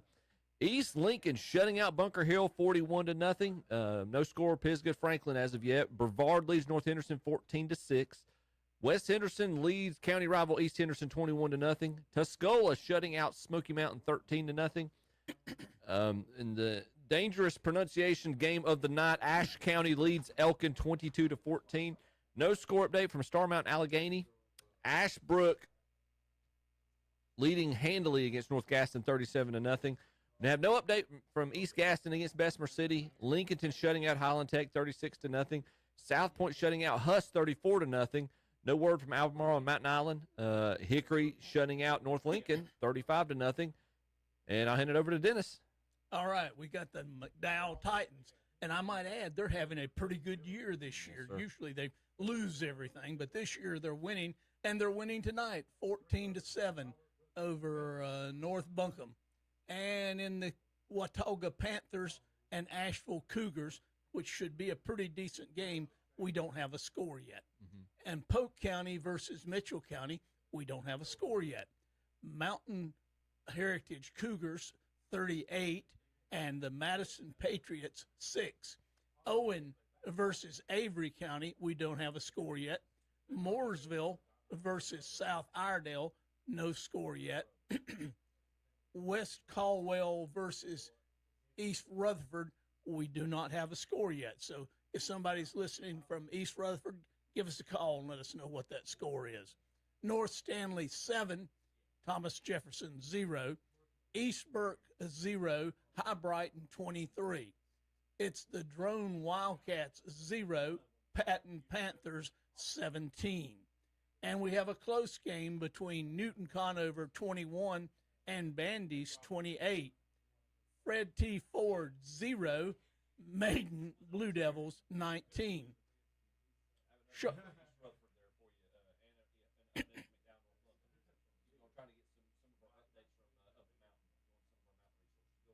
Sounds good, Chip. Charlotte Latin, they're rolling over Langtree tonight, 27-0. And in a squeaker, it's Community School of something or other, Davidson. Yep, 7, and Christ the King Crusaders 6. So a 1-point differential there. Pine Lake Prep 7 and Lake Norman Charter 0. It's Bonnie Cone. Bonnie, just give it up, baby. You hadn't scored all year. It's 0 for Bonnie Cone and 0 for the, North Rowan.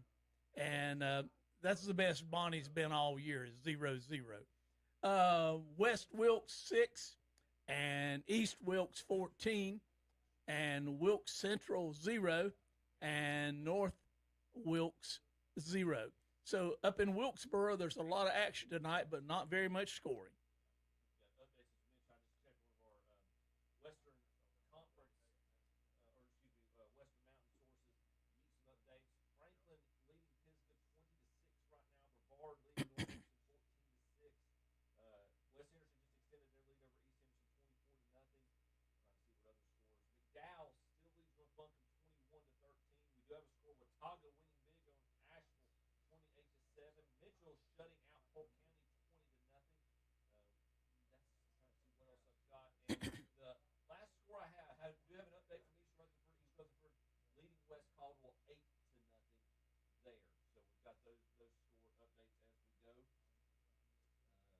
And Chip, we're still thinking these games like we know the Burns game is in a delay.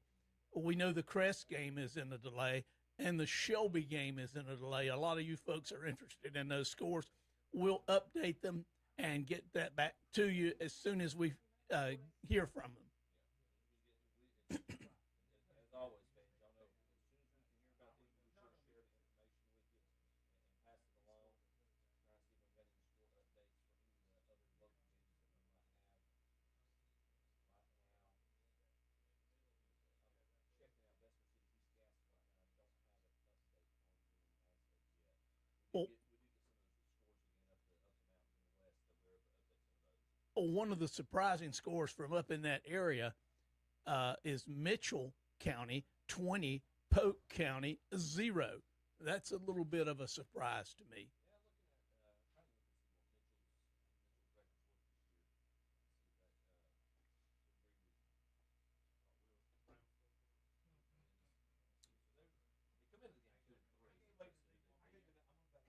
They beat McDowell. They have beat McDowell. They beat Andrews. Lost to Robbinsville and Hendersonville. Polk County came into the game 2-3 as well.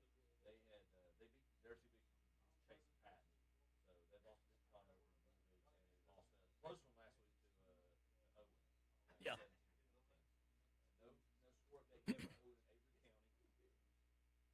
Well, not that I'm giving you a hard time, but is there any update on Irwin? I don't even know if they're on the schedule this week, but I can certainly take a look. West Butler County area. I know they had to reschedule. They played Watauga last week, or they were scheduled to play Watauga. That was one of the two games that got moved. Yeah. They ended up playing on Saturday, and I believe They got stomped. They lost that game 49-14. Watauga's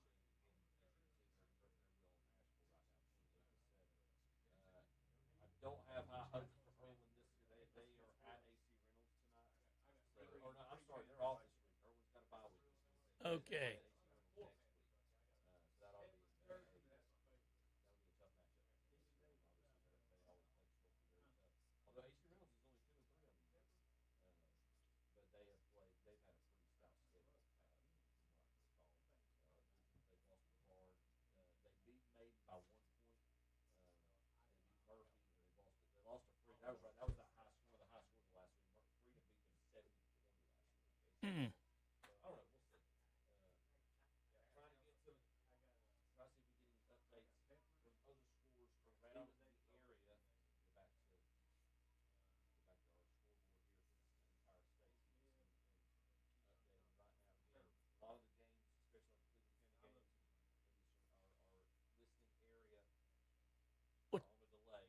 Chip, I'm wondering, with potential hurricanes, what's happening down east, like the New Berns and the Havelocks and those schools down in that area. Are they also on delays tonight?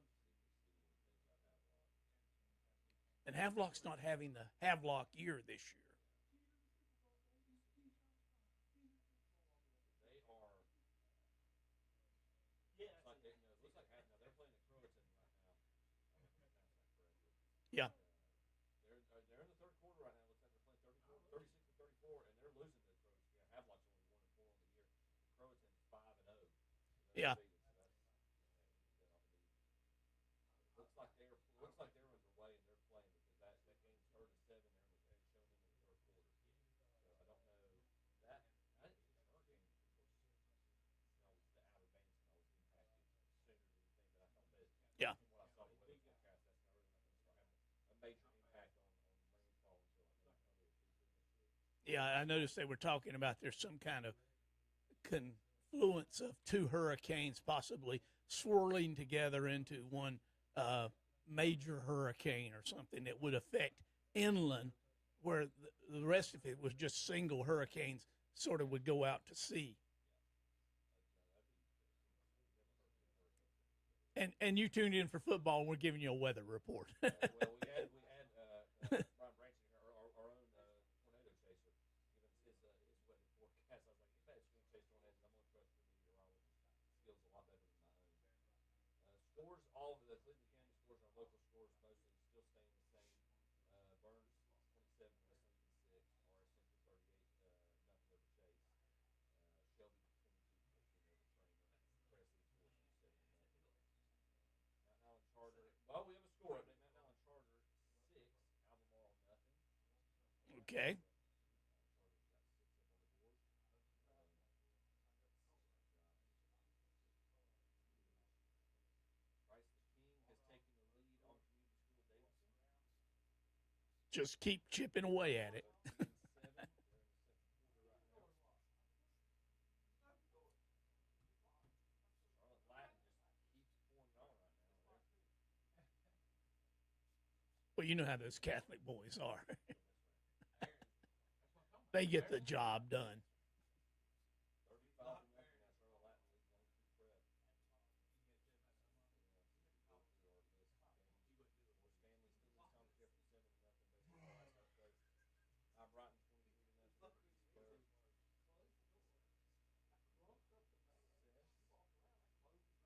31-0 over Lincoln Charter.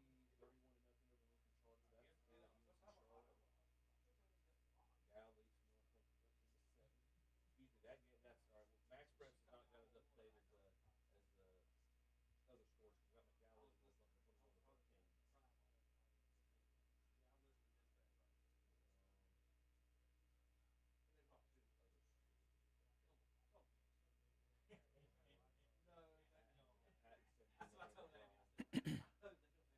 the other scores. We've got McGall leading North Lincoln 21-13. Elkin has scored. Looks like Elkin's got the field goal. So the Bucking Elks creep closer to Ashe County. 22-17. Ashe County leads that game.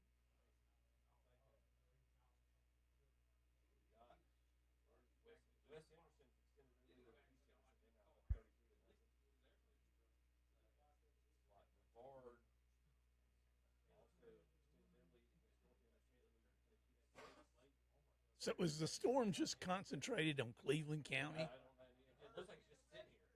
Either that or maybe hopefully we'll get back underway here soon. Lincolnton extends their lead on Highland Tech 42-0. Bandy's and Newton over 28-21. We talked about that in the pregame. Thought that might be a close game. No score for Owen and Avery County. East Lincoln must have gotten a safety. They added 2 points. Or, well, maybe got a 2-point conversion. Maybe that 41 was a touchdown. They lead Bunkerville 43-0 now. Hickory's added another touchdown. They lead North Lincoln 42-0. Got Maiden.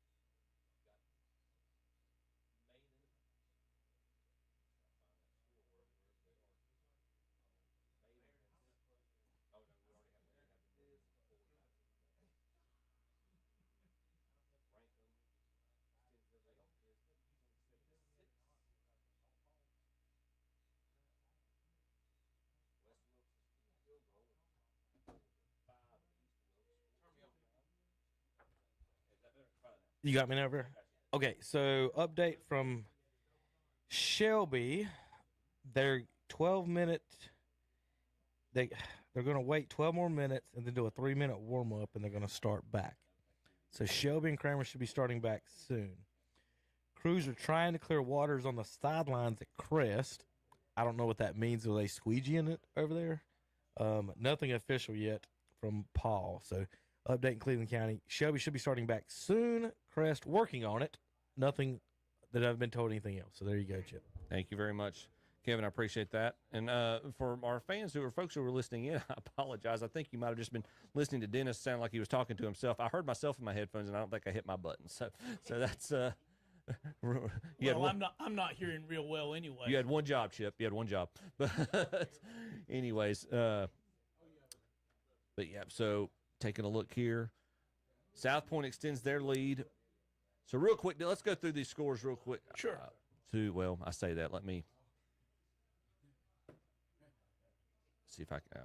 Hold on.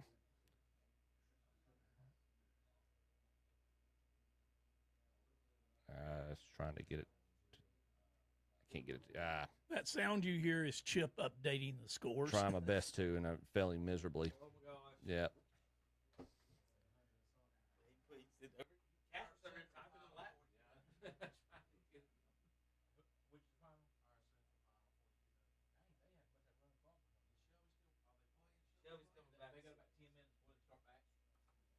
right, what are you trying to do? Dad, what was that final? 42-0. First final. I don't know how they got from 38 to 42 without two safeties, but It's a 4-point play. It's the extra point after the field goal. So, yeah. All right. South Point added to there. That's what I was trying to. All right. Yeah. South Point extends their lead.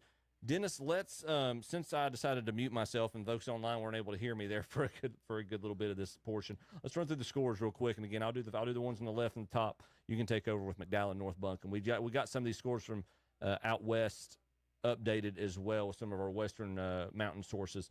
So we'll run through these scores. We have one final thanks to Calvin sharing the information. RS Central defeats Chase 42-0. Based on our last updates, a lot of these are in delay. Burns leads West Lincoln 27-6. Corvian Community has built a 31-0 lead on Lincoln Charter.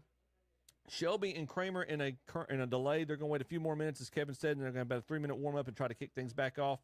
Shelby leading Kramer 22-14. I believe they're in the second quarter at the time of the delay. Crest leads Forest View 7-0. We believe they're under delay as well. East Lincoln shutting out Bunker Hill 43-0. Franklin up big on Pisgah 27-6. Brevard leads North Henderson 22-6. In a Henderson County showdown, West Henderson shutting out East Henderson 33-0. The Mountaineers of Tuscola lead Smoky Mountain 13-0. Ashe County leads Elkin 22-17. We have no update from Star Mountain Allegheny. Ashbrook up big on North Gaston 37-0. No update from Bessemer City East Gaston. We have to look that one up. Lincolnton blanking Highland Tech 42-0. South Point blanking Hunter Huss 40-0. Mountain Island on the scoreboard leads Albemarle 6-0. Hickory leading North Lincoln 42-0. And the McDowell Titans are leading the North Buncombe team by 21-13. That's the Blackhawks. Blackhawks. It was the Watauga Pioneers over the Asheville Cougars at this point, 28-7. It was Mitchell over Polk County, 20-0 at this time. And Mountain Heritage Cougars are leading the Madison Patriots 44-6. No score yet on Owen and Avery.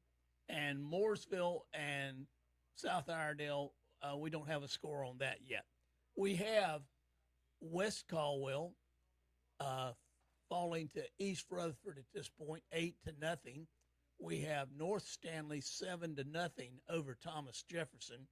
We have High Brighton 23, East Burke 0. We have Patton 17, and what is that? Drone 0. Mm-hmm. We have Bandy's and Newton Conover in a real tough game. Bandy's 28, Newton Conover 21.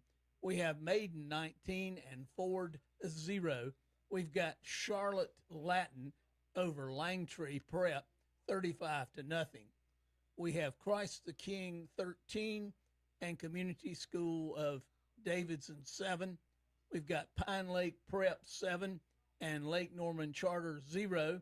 No score yet between Bonnie Cone and what is that? North Rowan. North Rowan. We do have a score now for West Wilkes and East Wilkes. East Wilkes is up 14-9 over West Wilkes, but no score from the Wilkes Central and the North Wilkes. It's still 0-0. Dennis, I need you to go back over to the middle row real quick. That is not a typo. I need you to read that Owen Avery County score for me real quick that I just updated. Owen Avery County? Yeah. What ending is that in? That's exactly right. There's our baseball score. And look at that. The opening score was... It was 2-0. A safety. That's right. Yeah, Owen leads Avery County. Well, it's a slippery night. That's it's low raining. Scoring affair. I'm looking for some of these other games. Have no update on them. I'm trying to look for Wilkes Central and North Wilkes. See if we get an update from any of those as we look at them. You know, we hear one of our again. We already talked, as Kevin mentioned, Shelby getting back underway shortly with Kramer as they lead Kramer 22-14. So hopefully we'll see a lot of these schools getting back into action. And I don't understand that Crest is sweeping the water off the edge of the field. But anyway, they're going to start back shortly too, and it's Crest 7 and what is that? Forest View All right, 0. update from Crest. They're going to start at 9. Okay, and that's 15 minutes or so. and just play and keep trying to play and hope they don't get rained out a couple of times, basically. So Crest and Forest View 7-0 will resume at 9. So let's do some highlights. You want to do some highlights? Feed me. Let's do see what we highlights.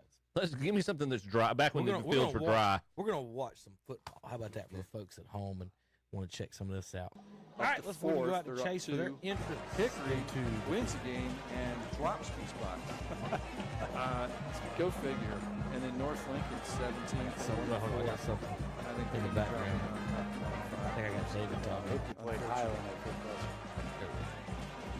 David, be quiet. Now. All right. The Trojans enter the field ready for victory, and they fell 42-0.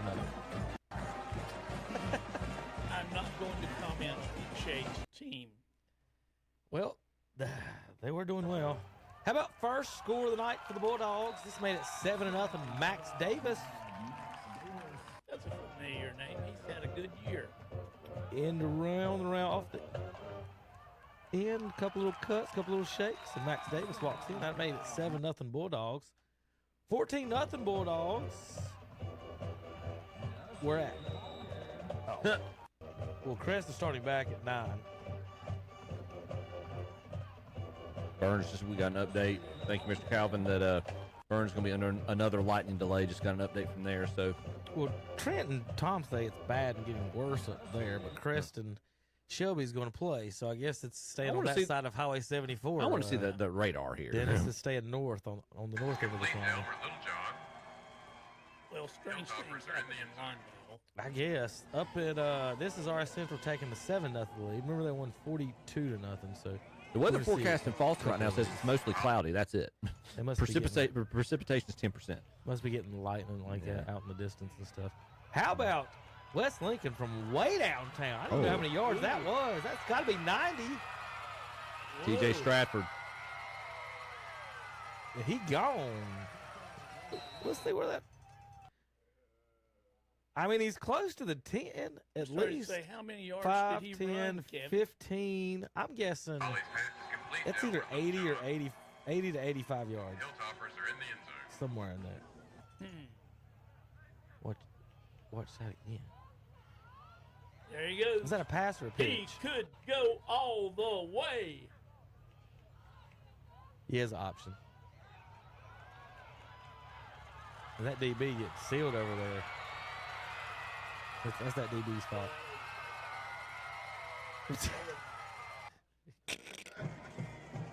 Andre would have called him. RS goes up 14-0. This is the celebration. Missed the score. How about Usher? This made it 27-6 for the Bulldogs. Well, he did make it in. Cut across the field there. One decided not to block. He got in anyway. That goal Touchdown. line about tripped. Ussery. The goal line trips a lot of people. It's funny how that happens, isn't it? 35-0 RS Central goes up at halftime. Let's see. I know I've got some more scores from around the area here. And let's go over to, let me check Simone's and see if we've got Lincoln Charter scores. Yep, 38-0 up there right now. 38-0. Chip, let's update that one. Still going to be the closest game in Lincoln County, I predicted. Yeah. That's Folks, cruel. look at that board. He's not wrong. That's cruel, Kevin. So, these are going to be some vertical highlights, part of this. How about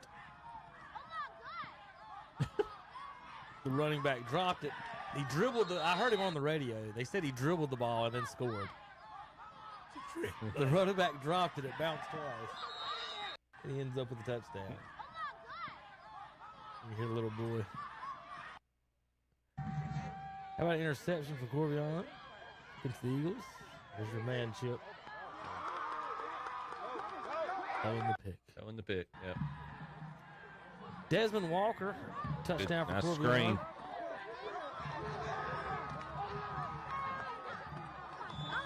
'73 is a pretty good I literally was about to say that. I was like, it's got to be a tight end, right? That can't be a receiver. Looks more like a tackle. If he's 73, yeah, he's a tackle. How about Cameron Simpson with a touchdown grab on this one? Ooh. Over the corner. Wow. Over the back.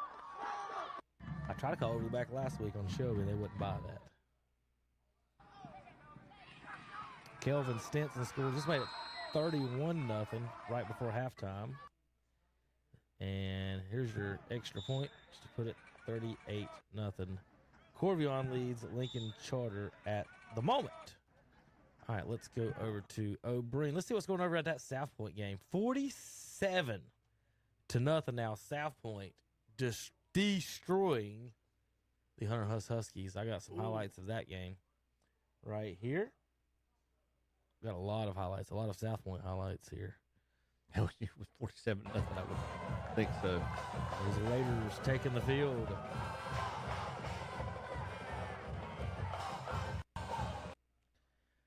All right.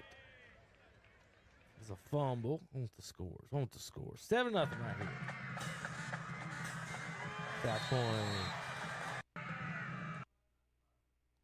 Number 14, Pless. 14-0 Pless with a second touchdown of the night. How about Pless with touchdown number 3 here? Fullback. Touchdown. Punt. It's going to be returned 90 yards. Bad enough, Dennis, we can't stop a fullback dive. You probably shouldn't give up 90-yard punt return, should you? Wow, he's flying. Hey, that's not a full house in South Point there. Did y'all see that? Rain scared them off. Look at that. That's a pretty, yeah. Look at that. A lot of just a 9:30 delay now. 9:30 delay. So Just in time for our post-game show. Yeah. Yep, Andre, we're watching this. Huss can't stop the fullback dive, then punts it and gives up a punt return touchdown. So they just ain't going to tackle nobody tonight. The gas stung. But look at the crowd there at South Point. That's the smallest crowd I've ever seen. I started to say, that's not South Point. That's why I told most of them got scared away, Andre. This is 34-0. That's what Brian Branch said at the end of the pregame show. I said, "You got anything to add?" He's like, "Wear a poncho if you're going out tonight, folks." Keeper for South Point, the quarterback. This time he gets in on the scoring touchdown actions. Quarterback again, so he's got 2. That made it 47-0 at halftime. South Point putting the running clock on the Huskies at the half. All right, who else am I missing? We've got Gray. We got Dakar. Ooh, how about highlights for Shelby and Stuart Kramer? You ready for some of these? 22-14. Got to be some in there somewhere. They're still in the delay. Shelby went up early first, upside down. How about a touchdown here? Farmer to Williams on the crossing pattern up the middle for the touchdown. That made it 6-0 after the extra point was blocked. You see the clouds building up in the background. Yeah, then Jonah Woods scores here for the Golden Lions. This made it 15-0. Handoff up the middle off the left tackle. Ryan Farmer to Williams again for their second connection of the day. Left corner of the end zone. Touchdown. Made it 22-0. Looks like the Lions are going to pull away, and then here comes the storm roaring back. Literally and figuratively. Yeah. How about a tush push there, maybe? They should have just. Why did they not sneak that, Dennis? Like, where's the ball? He's got the ball spotted on the goal line. The ball's crossed the plane. The ball's crossed the plane. Yeah. Should just tie. That's offsides, Mr. Referee. Dennis. That's what I said when he hiked the ball. I was wondering, like, he's awful close to that line. Yeah, because the center's got the ball on the line. Look, it's on the line. He can't do that. You couldn't put a piece of chewing gum between the ball and the goal. But why would you hand the ball backwards? You're not even less than an inch from the goal. You're already in the end zone. Actually, when he handed him the ball, he might have been across the goal line. I think somebody maybe made a mistake spotting that ball. No, what happened was that center went up and moved that the joker. center got it. Surely not, Kevin. Yeah. Watch the Eagles on their tush push. Center will move it up, then he'll put his head over the ball. He's offsides. All right, so Kramer, with a definite illegal procedure or something here, scores the touchdown to make I it don't know if the runner was in the end zone, but the ball was already in the end zone. If the Eagles can do it, why can't we? I don't know if Jeff Jones knows that happened, or he'd be really upset about that one. Pick 6 for Stuart Kramer. We don't got it on the video. Good job, Jakari. You're fired. Oh, no. Just messing with him. No, I've got Jakari's doing sideline reports tonight. He's got his microphone and everything. So he's helping. He's a sideline reporter. Yeah, my man. Well, right now they're not doing anything but reporting on, like you said, the weather reports right now. So, all right, we're gonna send it back out. I'm gonna see if I can find some type of broadcast somewhere. Crest just went into delay. Shelby, the Chase and RS Central game's over. It's gone. Yeah, it done. So we're going to go out to Lincoln County. It's 38-6. Lincoln Charter's gotten on the board. Well, Punting action. We'll have the Crest. Doing a lot of kickoffs and extra. Maybe. See how he does well with punting. Nice snap. Brought down. Let's go. It's a good punt away here, considering everything, although it about flew into the it did fly into the stands on the bounce. Out of bounds left. Packed house in Charlotte. And they'll see where it crossed the line, and that is going to be the 39-yard line.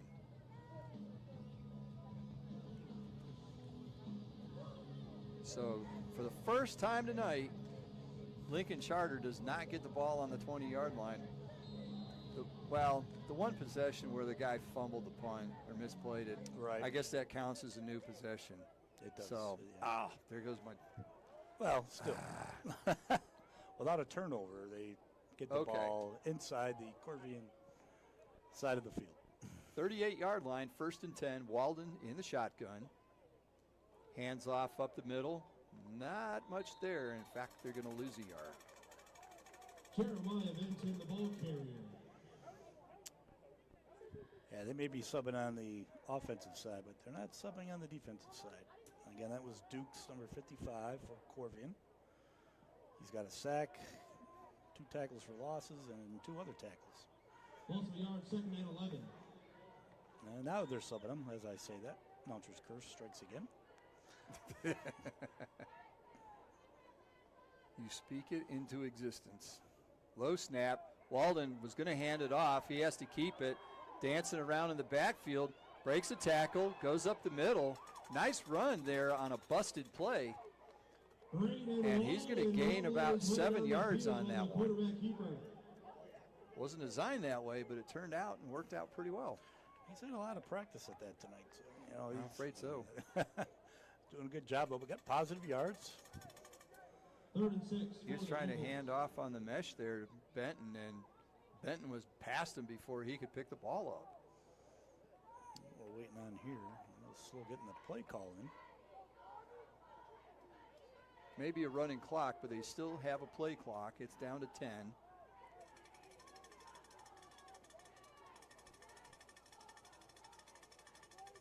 Snap. Walden under pressure right away. Throws. He's got a catch for a receiver there, number 22, which we don't have. Do you have it? Jack Laurie. Jack Laurie. Okay. Oh, sorry. Yeah, you got this mine. roster. Yeah, this roster didn't have it. So, okay. So the pass completion. 4th down for the Eagle offense. Number 22, and the gain maybe 1 on that, but again, it was a good play by Walden just because he's under pressure within about a half count of the snap. And here was the same thing again. Play wasn't that slow developing, although he was trying to get it to Benton.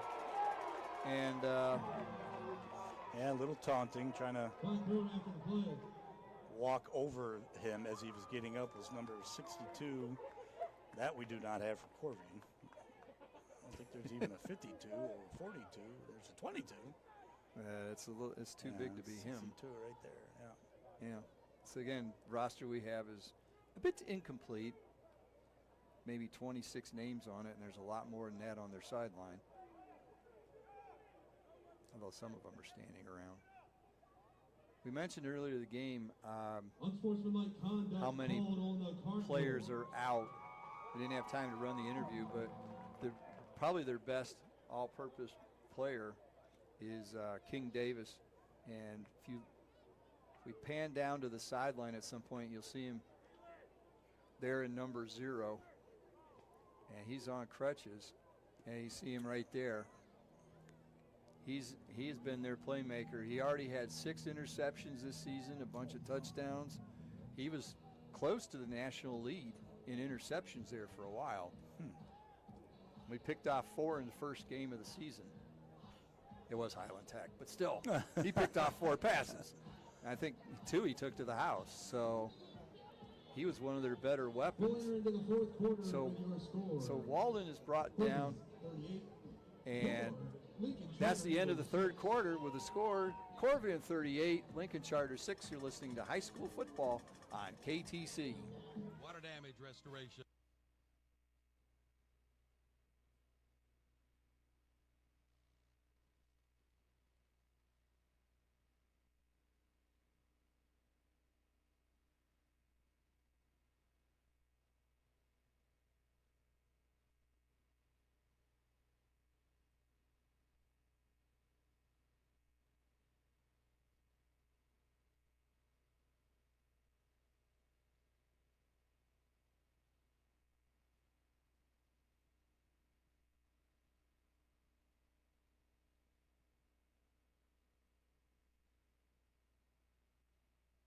.32 Havelock. Yeah. Havelock 62. Croatan hadn't scored. 62 to 39. They heard us talking about him. Like, we'll show you one. Tony Folks, Ray. if you see black scores on your screen, those are finals, which I only got one right now. Red scores are active. Nobody's been postponed till tomorrow that we know of. Yet. I don't have Pisgah on this one, do I? Yeah, I would do. Yeah, you do. Franklin and Pisgah. Still the same thing. Hickory 49 to nothing now. Over North Lincoln. Patton leads drawn 31 to nothing. In the 4 Lincoln County games tonight, 3 shutouts, and Lincoln Charter gets on the board. Hey. And Watauga, bottom middle, Watauga added another touchdown. They lead Asheville 35 to 7. Watauga 35-7 over the Cougars. And then bottom left, Ashe County added 2. They lead 24 to 17. Nothing from Allegheny and Starmount yet, folks. Wilkes Central, North Wilkes, and Mooresville, South Iredell. Nothing from Bessemer City, East Gaston as well. Another touchdown for Lincolnton, 49 to nothing over Highland Tech. And Brevard added another touchdown, 29 to 6 over North Henderson. There you go. Oh no, we got that one already. Looking forward at next week's Power Poll. Right now, Ashbrook's going to be 1 again. East Lincoln 2. And tied in second place right now will be Corvian and Hickory. I got to do some math and see who's going to be they're both battling it out right now on defense. Corvian's give up a touchdown tonight, so they're at 50 points on the season. Hickory's give up 55 points on the season. So they're going to battle out for third place right now in our Power Poll. And then the 5th place spot is going to be a tiebreaker between either – wait a minute, what's Shelby? Is Shelby 3A?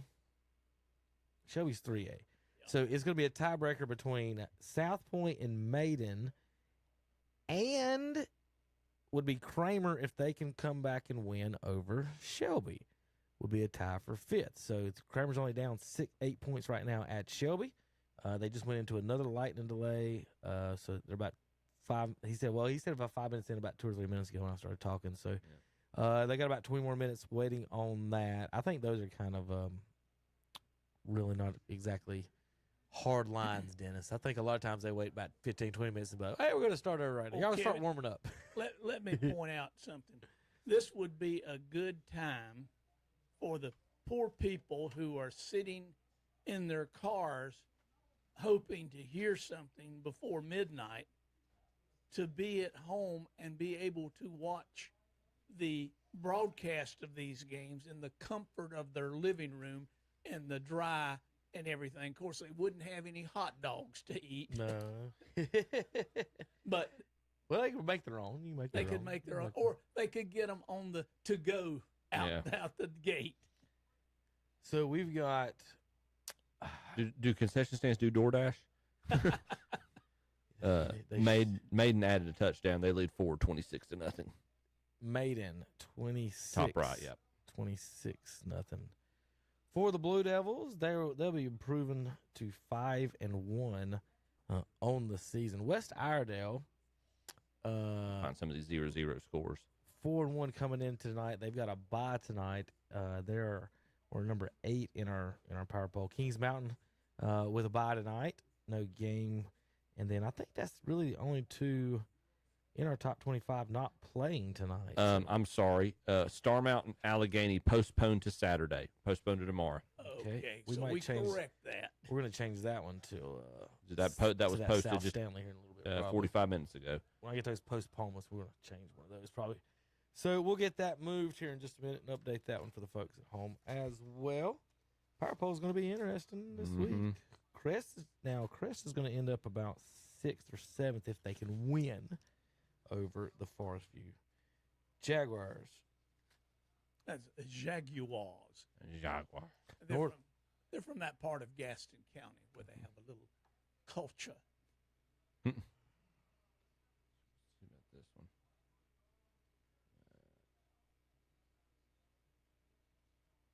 That's Bessemer City.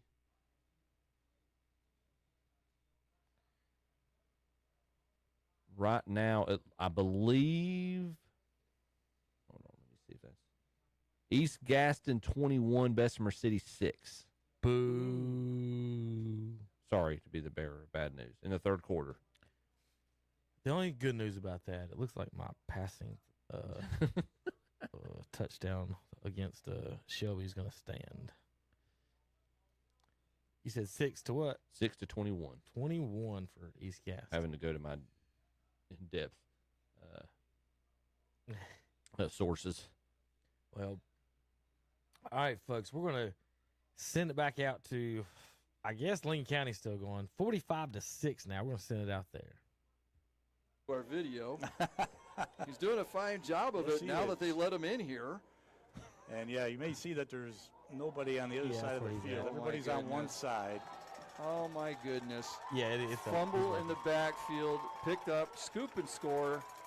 And it's just, if there's something that can go wrong for Lincoln Charter tonight, it has. This is what happens, though, with first-year teams. And with a first-year team, as you mentioned, with 10 or 11 players, whatever it is, out. Down here as far as the walking wounded on their sideline. Yeah, we'll show you that here in a minute, but we'll stay on the field for Peterson and yet another extra point attempt. I know I was hoping maybe tonight he'd palm one over the net at one point, but his leg's probably tired enough he can't. So it's now 51-6. Awaiting the extra point, James River Equipment says it's good. So with 7 minutes to go in the game, it's 52-6, Corvian over Lincoln Charter. Today, some reasons could be quality of service, friendly people, and yes, price. Carolinas for being the top sponsor of Pink Night. Clock ticking. Maybe we'll get back on the field. We'll be right back.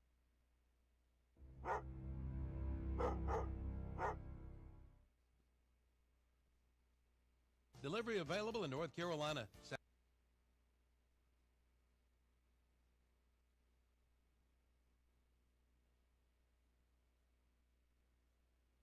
Major insurance carriers, quality.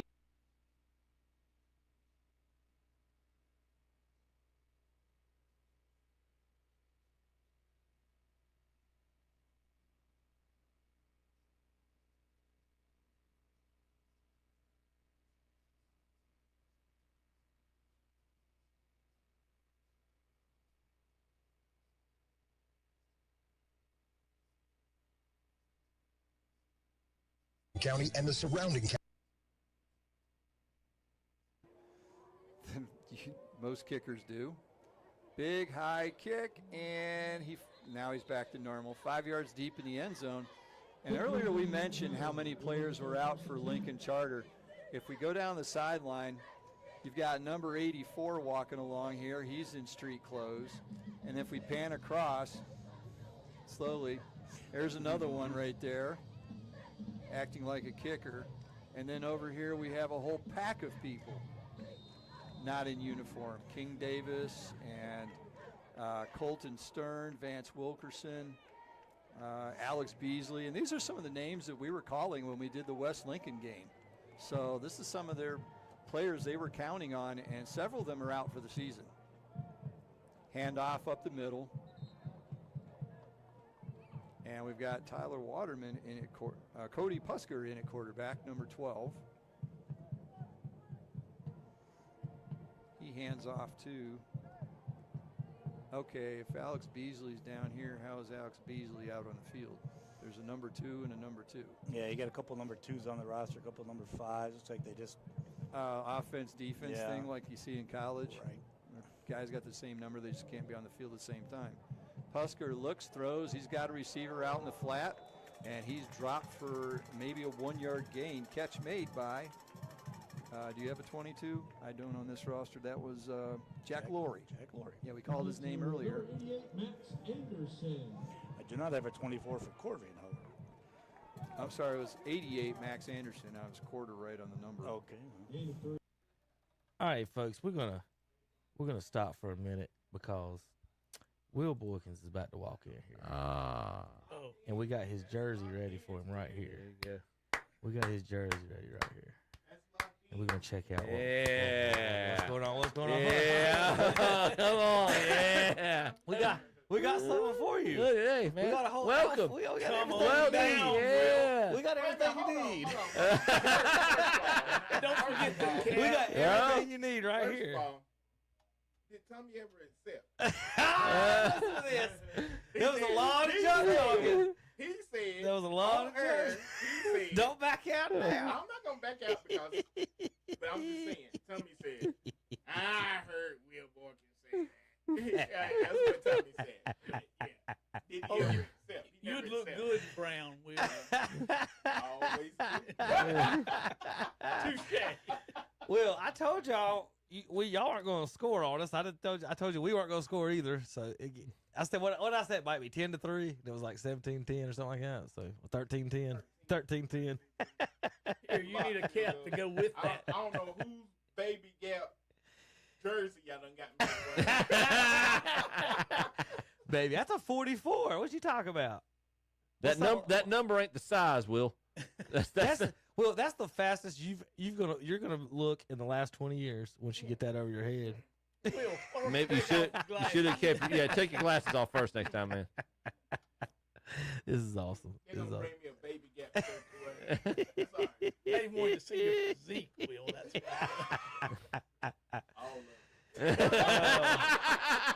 why. Look, I ain't gonna lie. That's the thickest corner I'd have ever seen.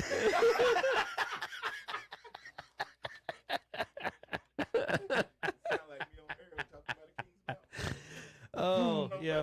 We're having a little fun, folks, here in the studio. Will's a Green Bay Packers fan, and he came up here last Friday and had a lot of words to say about the Brownies. Let's get the shot. Close up. Hey, here we go. That's cute. This is what Tom's going to want in the morning. Let's hear it. Whoa, boy! Oh, boy! No pound.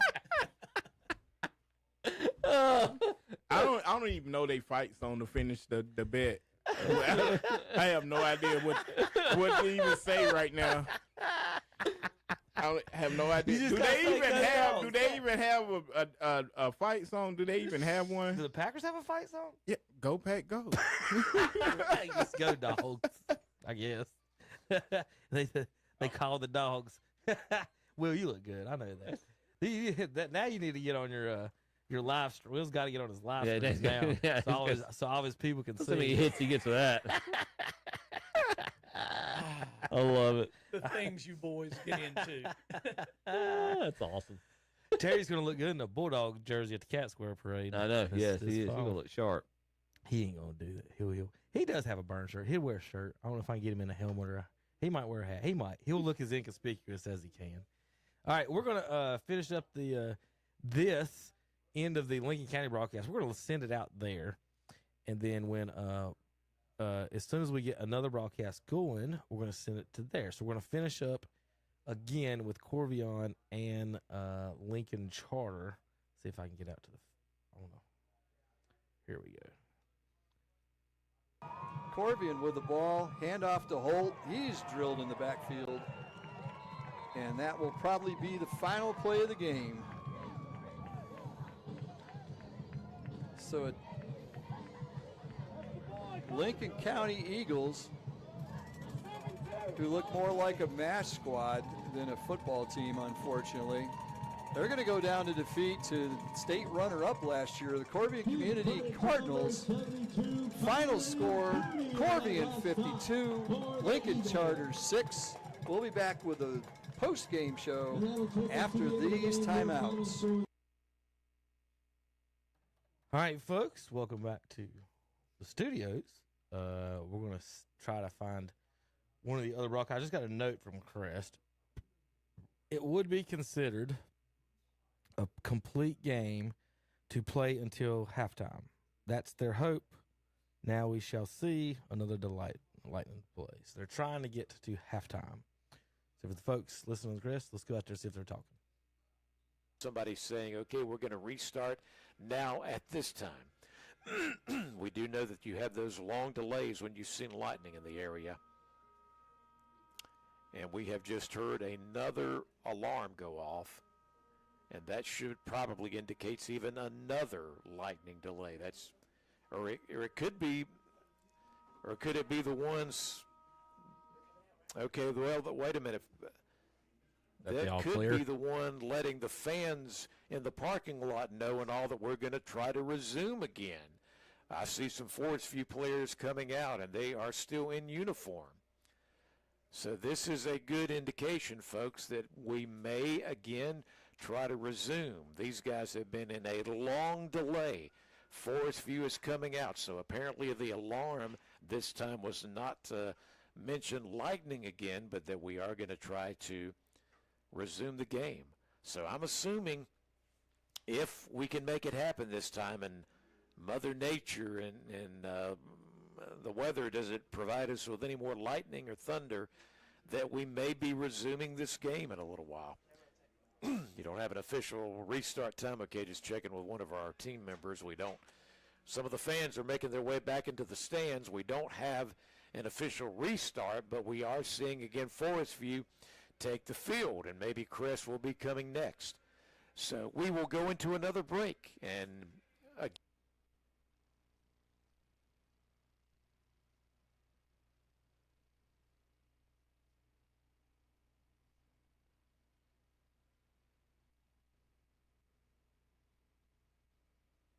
East Dixon Boulevard in Shelby. See their complete inventory online at RonaldoKia.com. It's an end of summer clearance sale at SN Auto Sales. All right, folks, I try to send you out somewhere, but everyone is still in delay. Crest, they're bringing the players on the field. Crest and Forest View trying to make it a halftime. Burns is in another delay. Lincoln Charter is over. That is a final. Let's see. Everything else, I'm still waiting on everything else to come back. So Lincoln Charter, 52. Was it 52 or 58? Do you remember? I thought it was. It might have been 58. You might have added another 6 to it. Yeah, there at the end. I'm not. I'm beginning to worry that that's what it is. What it was. I'm pulling it back up. Max Prep shows the final 52-6. Okay. I'll text David and ask him. All right, we're going to make sure. I am going to post that as the final. I don't think they squeeze in at the end, but we don't know. Shelby and Kramer, 22-14, folks, close game. Crest right now, 7-0. Forest View close right now, but it's still in the first half, first quarter still. They've just now getting started. Across the board, scores that just came in, East Gaston 21-6 on Bessemer.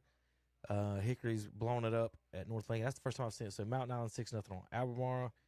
Bandy's and Newton Carter, a tight game, 28-21. Chip had a little prediction there. I laughed at it, but they're doing pretty good. 23-6. North Stanley is leading Thomas Jefferson. They are undefeated on the season, looking to go to 5-0.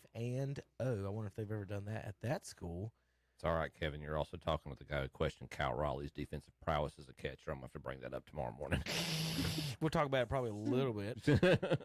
Maiden up to 40-0 now. Maiden at 40-0. Andre, let me know what's going on in that Shelby game. West Henderson 47-0 on East Henderson. Up in Wilkes County, they're all playing each other tonight. West, East, North, and Central. So all the directions against each other. Bandy's and Newton Connor are going back and forth. It's now 28-35. Bandy's leads at home in that barn burner. East Lincoln now up to 57-0 on the Bunker Hill Bears. Brevard 29-6 on North Henderson. That's a Chip already got that one for you folks at home. High Brighton up to 37. We got that one yet? No.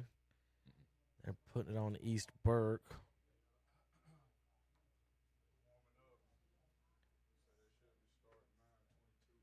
Shelby is warming up, looking to start in the next 3 minutes. 9:22-ish, 9:23 maybe for the start of Shelby coming back. 5:03 second. They're trying to get 5 more minutes in, basically. Well, we may have halftime by 10 o'clock. If you're Stuart Kramer, like a lot of these games, it's pretty much it's pretty. We got you. Okay. We got to get a picture of Will though to send out to we got to get a picture of your dad with that printout on to Tom. But Will disappeared once he got his jersey on. But like if you're, a lot of these games are relatively not in doubt. But if you're Stuart Kramer was in a score, do you want to play? And it gets to halftime. I mean, you don't want that called. No, yeah, you know what I'm saying. How much time did he say? 5 in the second quarter. 5:06, I think, in the second quarter remaining. Okay. So they got plenty of football to play before halftime, at least. You know, Burns is going to have to finish their game, or Terry's going to use that as an excuse. Oh Lord! Mountain Island now up to 14-0. Y'all can't beat them over 4 quarters on Albemarle. South Stanley won 14-6 over Union Academy. Charlotte Latin's a final 42-0 over Langtree. Let's see if I can get some ones up in the mountains. Is that Terry Reinhardt I hear hollering, no moss, no moss? McDowell, middle bottom, Kevin. McDowell 35, North Buncombe 19. Top right, East Rutherford blanking West Caldwell 30-0.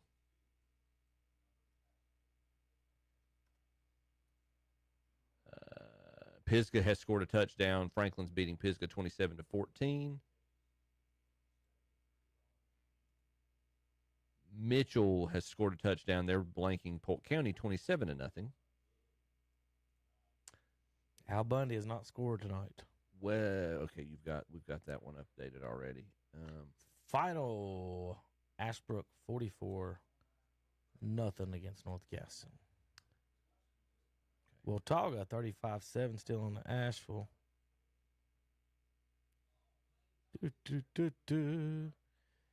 All right, folks, we're going to have some football in just a few moments, and you can quit listening to me and Chip yap around about some scores. I'm going to send the scores out to the boys here in just a minute to get them updated at the stadium. South Point final, 53-6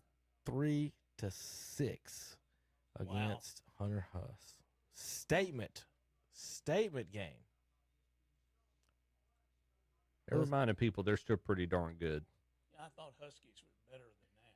Hickory final 49-6 over North Lincoln. Yeah, I thought Hunter Huss was going to have something. They didn't have nothing. Maybe they got a bunch of kids out. I don't know. We hadn't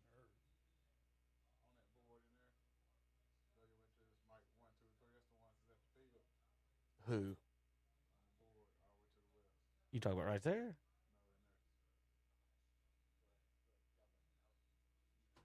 Continue to run down the scores here. Let's see. Got Charlotte Latin final score, defeating Lane Tree Prep 42-0. Yep. Let's go. Actually, I tell you what, with Kevin checking on things, let's run down the scoreboard real quick. Sure. Hold on. Let me see if I can get this a little bit bigger for us.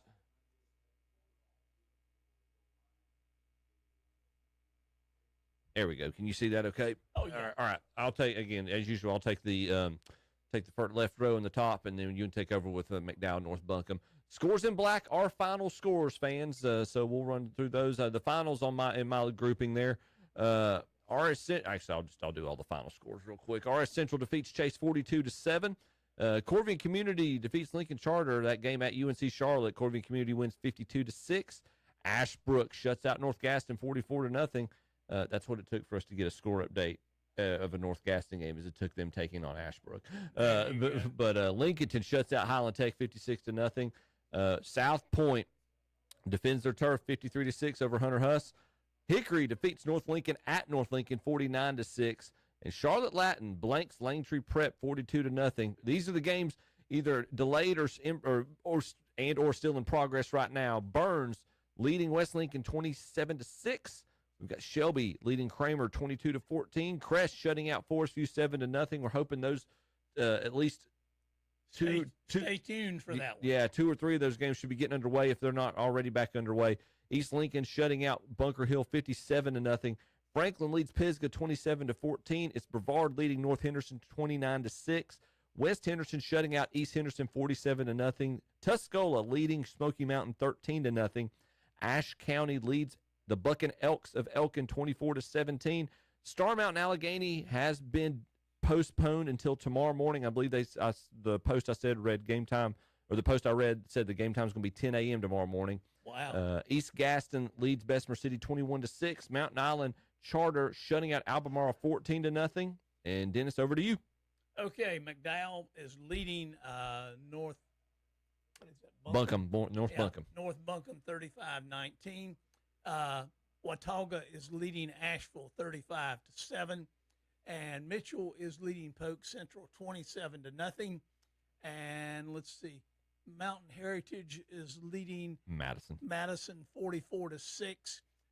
It's Owen 22, Avery 7. We do not have a score on what is that? That's Mooresville and South Iredale. South Iredale. Yep. We do have a score for East Rutherford. Those of you that are interested in East, playing West Caldwell tonight. East is up 30-0. We have a score for North Stanley 23, Thomas Jefferson 6. High Brighton 37-0 over East Burke tonight.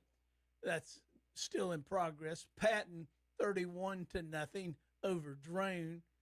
Bandy's is up 35-28 over Newton Conover. Maiden is up 40-0 over Fred T. Ford. Chip gave you a final on Charlotte Latin and Langtree 42-0. And we have the Community School of Davidson 21 and Christ the King Crusaders 13. Pine Lake Prep 7 with North Lake Norman Charter 13. We have that's Bonnie Cone and North. Who was that? All right, so Crest and Forest View has been postponed. Sorry to interrupt you, Dennis. Crest has been postponed. Crest leading 7-0. I guess they're going to pick that game back up where they postponed it, but that game's postponed till Monday. Maybe I could actually get to go to a game. Unless, they want to broadcast it or something. Okay, we've got Bonnie Cone losing tonight, 0-28 for North Rowan. North Rowan, and we've got East Wilkes over West Wilkes 14-9, and no score between North Wilkes and Wilkes Central. If I'm trying to find some of these, we got a couple of games we don't have an update on. Mooresville and South Iredale and Wilkes Central and North Wilkes have not been able to find any updates on either of those games as of yet. We're going to continue to do research on those and see what we can find out. Hopefully the weather's not impacting them negatively. Well, Kevin, I got a question for you. Oh, goodness, yes. Are we going to have Monday Night Football on KTC? I do not know the answer to that one. TBD. It's a good question. We'll have to talk to Mr. Calvin on that one and look at the schedule and see what I was going with that one to answer that one. Let's see. Mountain Heritage 44. Madison just scored to make it 13 for the folks up in Madison. Congratulations on your touchdown there. So Crest will be Monday night at 6:30 at 7-0. Shelby should have started, and we're going to send that out there here in just a second if they did. I've got one more question, Kevin. Okay. Do we need to call 911 and report a missing person? Where did Will go? I don't know. He got his Browns jersey on and started dancing. All right, we're going out to Shelby. They block the punt as they come in, and Stuart Kramer's going to fall on it at the Shelby 37. So there you go, Jeff. There's another blocked kick. They've blocked an extra point, and now coming through and blocking. Number 11, he came right from the inside, and T didn't see him, and he blocked it. And that was Aiden Bradley. So all the momentum, even after the 2-hour lightning delay, stays on the side of Stuart Kramer.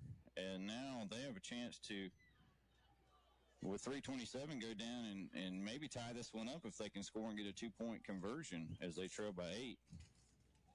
Or at least get it to one score. And Clee Phillips in the shotgun will turn around and hand it off to Dominic. We have another penalty flag down. McCorkle. Yeah, the flag's out, so we'll see what the call is here. It is going to be against Stuart Kramer. I didn't see the call. I just saw him pointing back to Stuart Kramer. So it's a hold. That's going to be a 10-yard penalty. So it'll be 1st and 20, and that'll mark it back to the Shelby 46. So again, our penalty sponsors, Shelby Heating Air of Shelby. And it's been a busy night for the flags. So it's going to be 1st down and 20 now. 3:20 remaining here in the first half. Shelby leads 22-14, but all the momentum on the side of the Storm. No doubt about it. They are, but 1st and 20. Let's see if they go into a pass formation. Shelby with a 5-man front. They will hand it off to McCorkle. And he's going to lose it back all the way back to the 50-yard line, maybe the 49-yard line.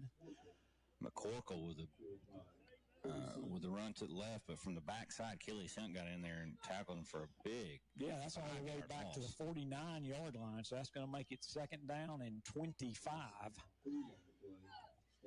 Hunt, who missed last week with a shoulder, makes a big play there behind the line of scrimmage. And when you get a guy tackled for a 5-yard loss on a design running play, you're getting in there pretty quickly. Most definitely.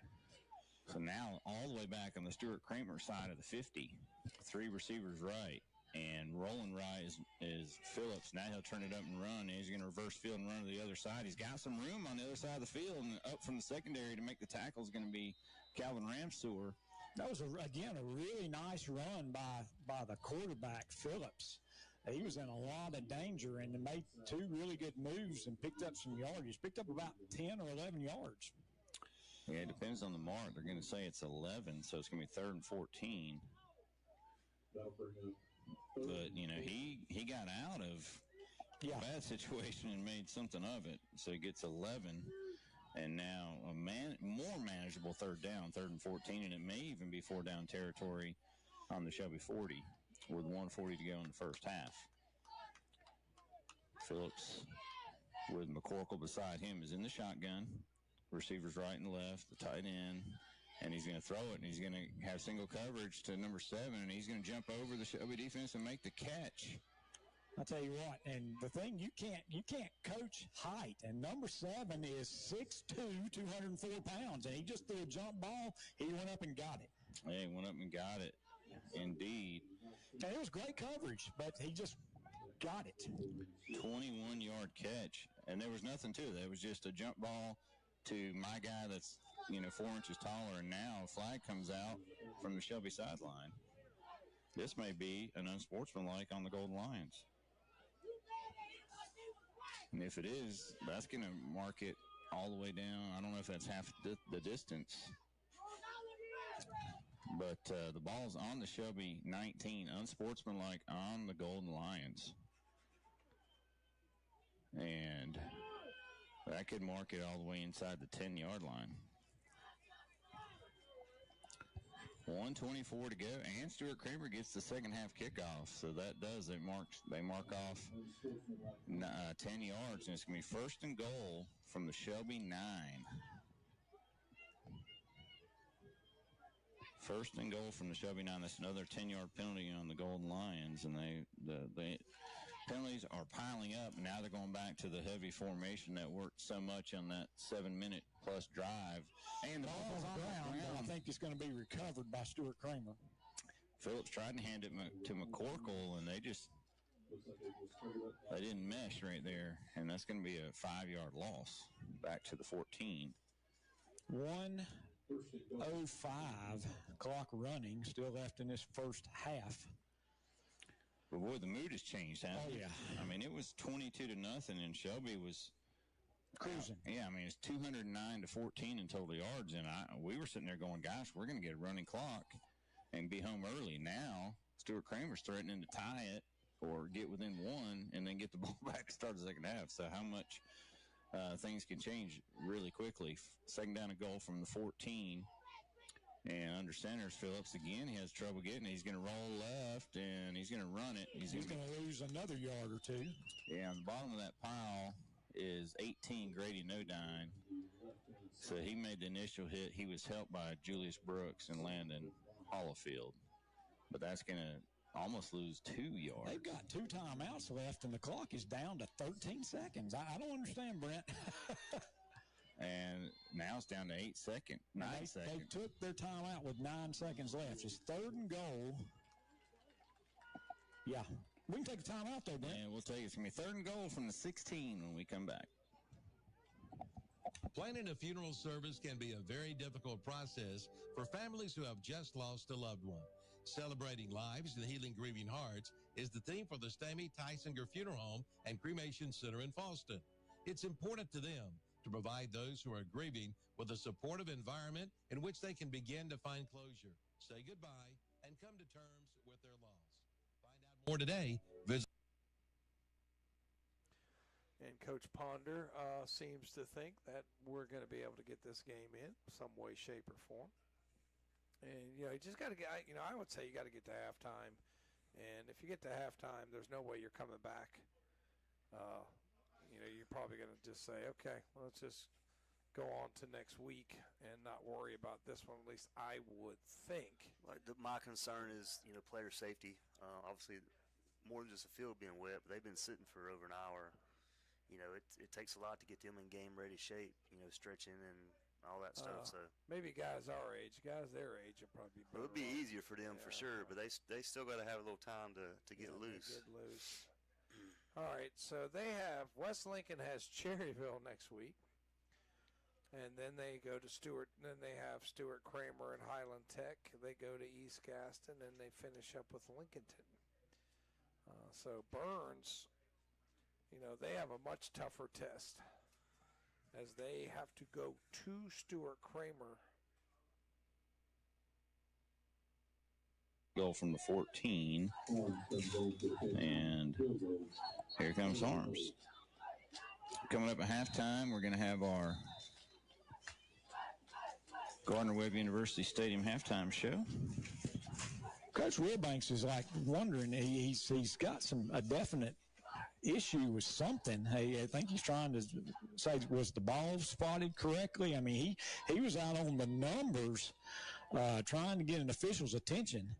And got to figure they must have taken a timeout. They've got one other timeout after this that they could take. Yeah, so I don't know if this is an icing situation or more of a, hey, let's be aware of the fake and let's be aware of not jumping off sides or maybe he's saying, hey, let's get in there and block one like they did ours. Extra point a minute ago. I got a text from somebody, Brent, saying there's going to be a 3-minute halftime and 1 minute to warm up. So I've also, Kevin Hastings just said the Crest games have been postponed until 6:30 on Monday, with Crest leading 7-0. Oh, wow. Okay. So they are going to line up for an attempt at a 31-yard field goal. last play of the first half. And so it doesn't have a lot of distance on it. I think it's going to be short. And Just short. It's just short. It's right on line, but just didn't get all of it, and it's going to come up short. So your halftime score, Shelby 22, Stuart Kramer 14. When we come back, we'll have the second half kickoff. So we'll do a 1 minute break. We'll come back and do our stats and recap of the first half, and then we'll go right into the second half. We'll be back after this.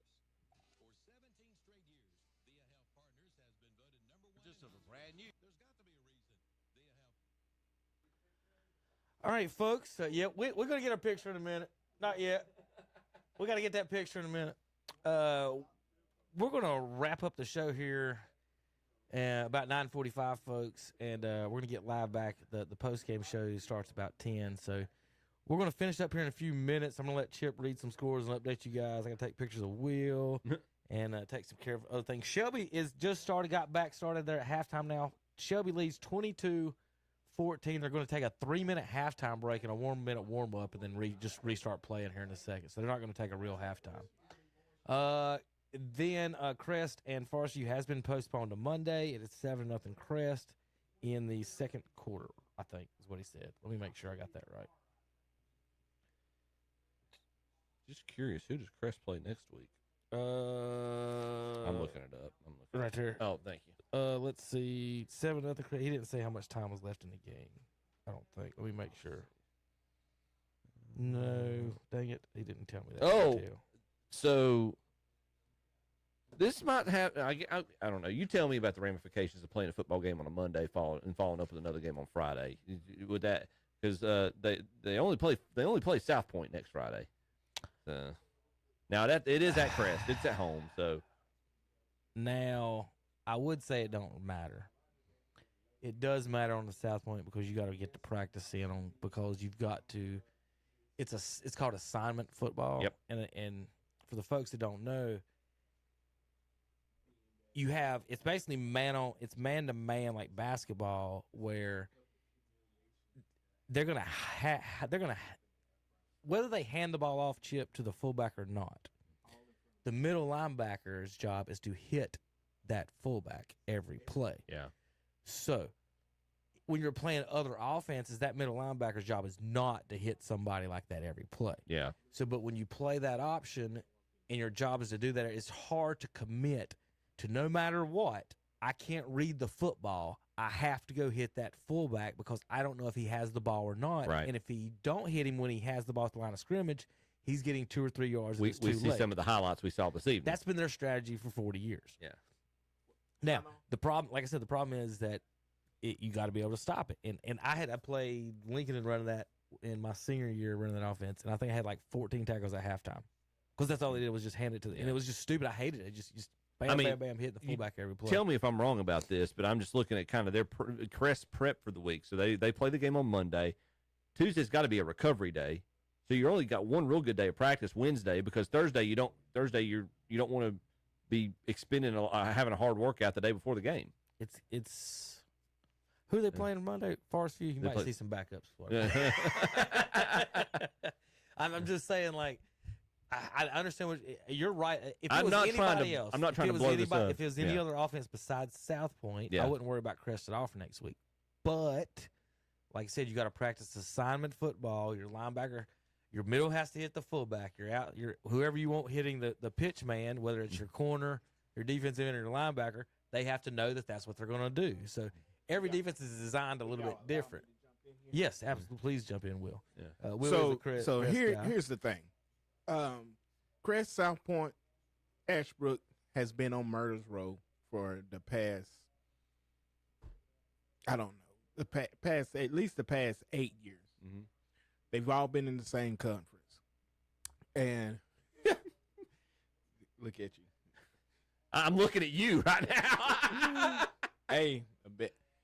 Even though he didn't accept, I'm under my bet. But they I just gotta sit at Tom. But they have been playing each other. Chris knows what they're gonna do. Whether they line up in their regular defense, I don't think their regular defense is the way they need to line up. They need to go to they need to put somebody on nose guard. was about to say they run the five man on that. They need to run. They need to run a 50 front or a 50 base. If you go old school football, you have to run a 50 base or a 60 base offense. That way, it's somebody hitting that nose guard all the time. Major key to defeating that offense is knocking that center off key. You got to knock the center off key. You got to have somebody strong enough to hit the center every time. Whoever's assignment is on the fullback, pop him every time. Everybody in the backfield has to get hit. It don't matter who it is. It don't matter whether they got the ball or not. They got to get hit every play. It's gonna make them not want the ball, and it's gonna make them not for sure about that offense. I don't think people understand that quite enough, and that's what I was trying to emphasize, Will, enough, is that you have to do, like, it's so aggravating. You're tackling a guy without a ball. Yeah. And you have to hit him, whatever your assignment is. You got to hit him every time, because if he don't get hit every time, he's going to go back to the hub and say, they're not hitting me. I broke a guy's arm in the scout team. I had the pitch man, and we had a safety blitz called, and I come up and we had the pitch man. I'm like, I'm supposed to get both of them. He's like, you got to do what you got to do. I was like, all right. Man, he pitched it right to the dude when I was coming off the end, and Will. I mean, he caught it like this. My helmet hit it right there. Oh, wow. Like, it broke his arm, and so. Part of me sounds like that was a high pitch. I smoked it. Well, no, it was a perfect timing on the blitz. They hiked it right when I was coming. We're practicing the pitch. The quarterback running the pitch isn't the main. Perfect time for chaos. Used to running the option. Like he basically, like what they call. We'll talk about it tomorrow. What do they call it? When the quarterback throws it and you're gonna kill a man, kill the receiver. Not dead man balls. Yeah, or suicide balls. No, what are they called? I know what you're talking about. Basically that's what he did. He pitched it to the good, and I broke his arm. Poor kid. But again, like that's what I was trying to explain. You have to do that every play. Like I've got to hit that. I've got to hit the pitch man. I've got to hit the quarterback, and the quarterbacks don't like that at all. And so, and I'll tell you one thing. Like I said, like when I was running the option against Shelby, ours was you're either pitching off the defensive end or the linebacker. I would prefer to pitch off the linebacker, because the defensive end can get two steps and smoke you without you even know what's going on.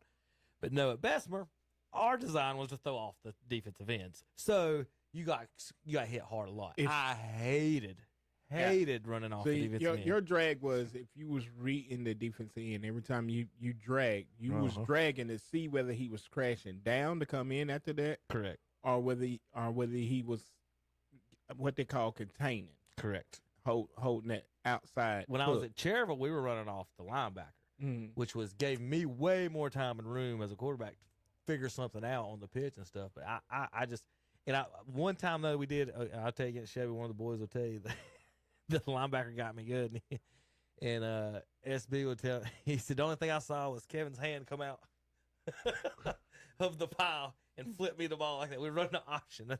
So Will, you're over there. This is all he saw. I said, yeah, because I was buried in the dirt. Yeah, that sounds about work. Just killed me. But that was the one time a linebacker did get me on the opposite chair that I remember. But I hated it at Bessemer, because them dudes from Crest, man, he put Deontay in the smelling salts, and he didn't even smell the smelling salts. So I'm not going that way. I would say at a minimum, especially with the assignment football you're talking about, Kevin, and Will, correct me if I'm wrong. At a minimum, you're going to see 8 men in the box, but you possibly see 9 men in the box. They're probably going to walk down a safety.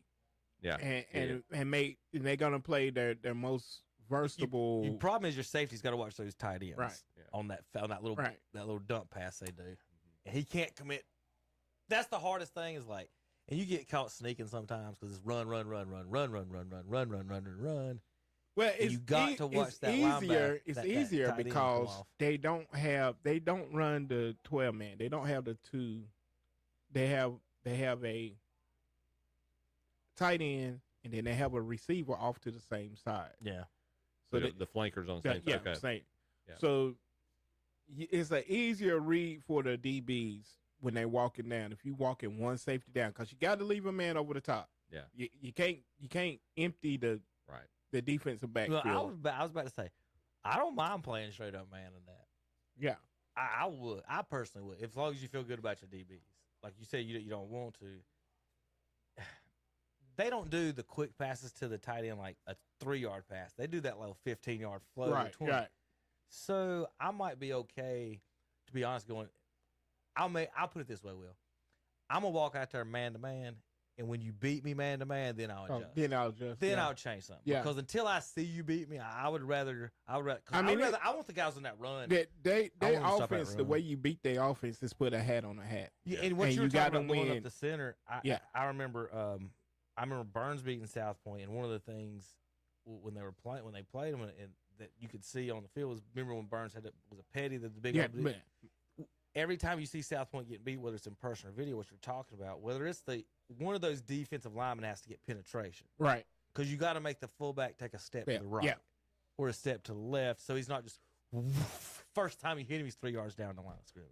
All right, we talked some South Point football. They won 53-6 tonight, Will, over the Hunter Huskies. So we're gonna take a break. Will's gonna get in here and do some research this week. Biggest Browns fan in Cleveland County, Joe Hayden Boykins. Oh boy, we're gonna have some fun tonight. We'll be back. Post game show is gonna start at 10 o'clock, folks. So we're gonna take a break. Shelby is playing right now. Crest is postponed. We'll be back in a few minutes. KTCBroadcasting.com.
In the backfield, your quarterback scared, I see it in his eyes.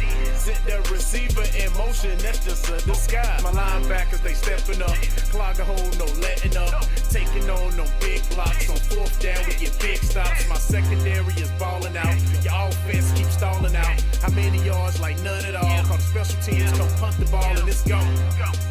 And you never see me fair catch. I get a block and then I'm gone like a Lear jet. My helmet on, pass strap tight.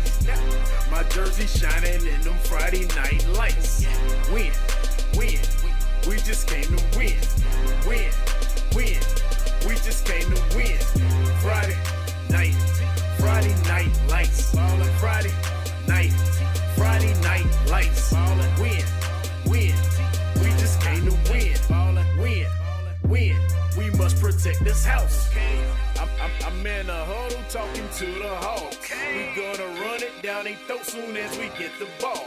Come out and fire off the ball. We going on one. My skill position so proficient, break for long runs. Come out running that option. That mean I got the option to keep that or pitch that. Defense, they gotta fix that. 4 receivers, we spread them out in the shotgun. Hot reads, I got some. My tight end, so awesome. Touchdowns, I toss some. We score 6, scoreboard, that score 6. Respect the ball, we protect the ball. We don't fumble, no throw picks. I feed my linemen pancakes, so all they blocks are pancakes. Push you around like all night. End of the game, get your handshakes, huh? My helmet on, pass strap tight. My jersey shining in them Friday night lights. Win.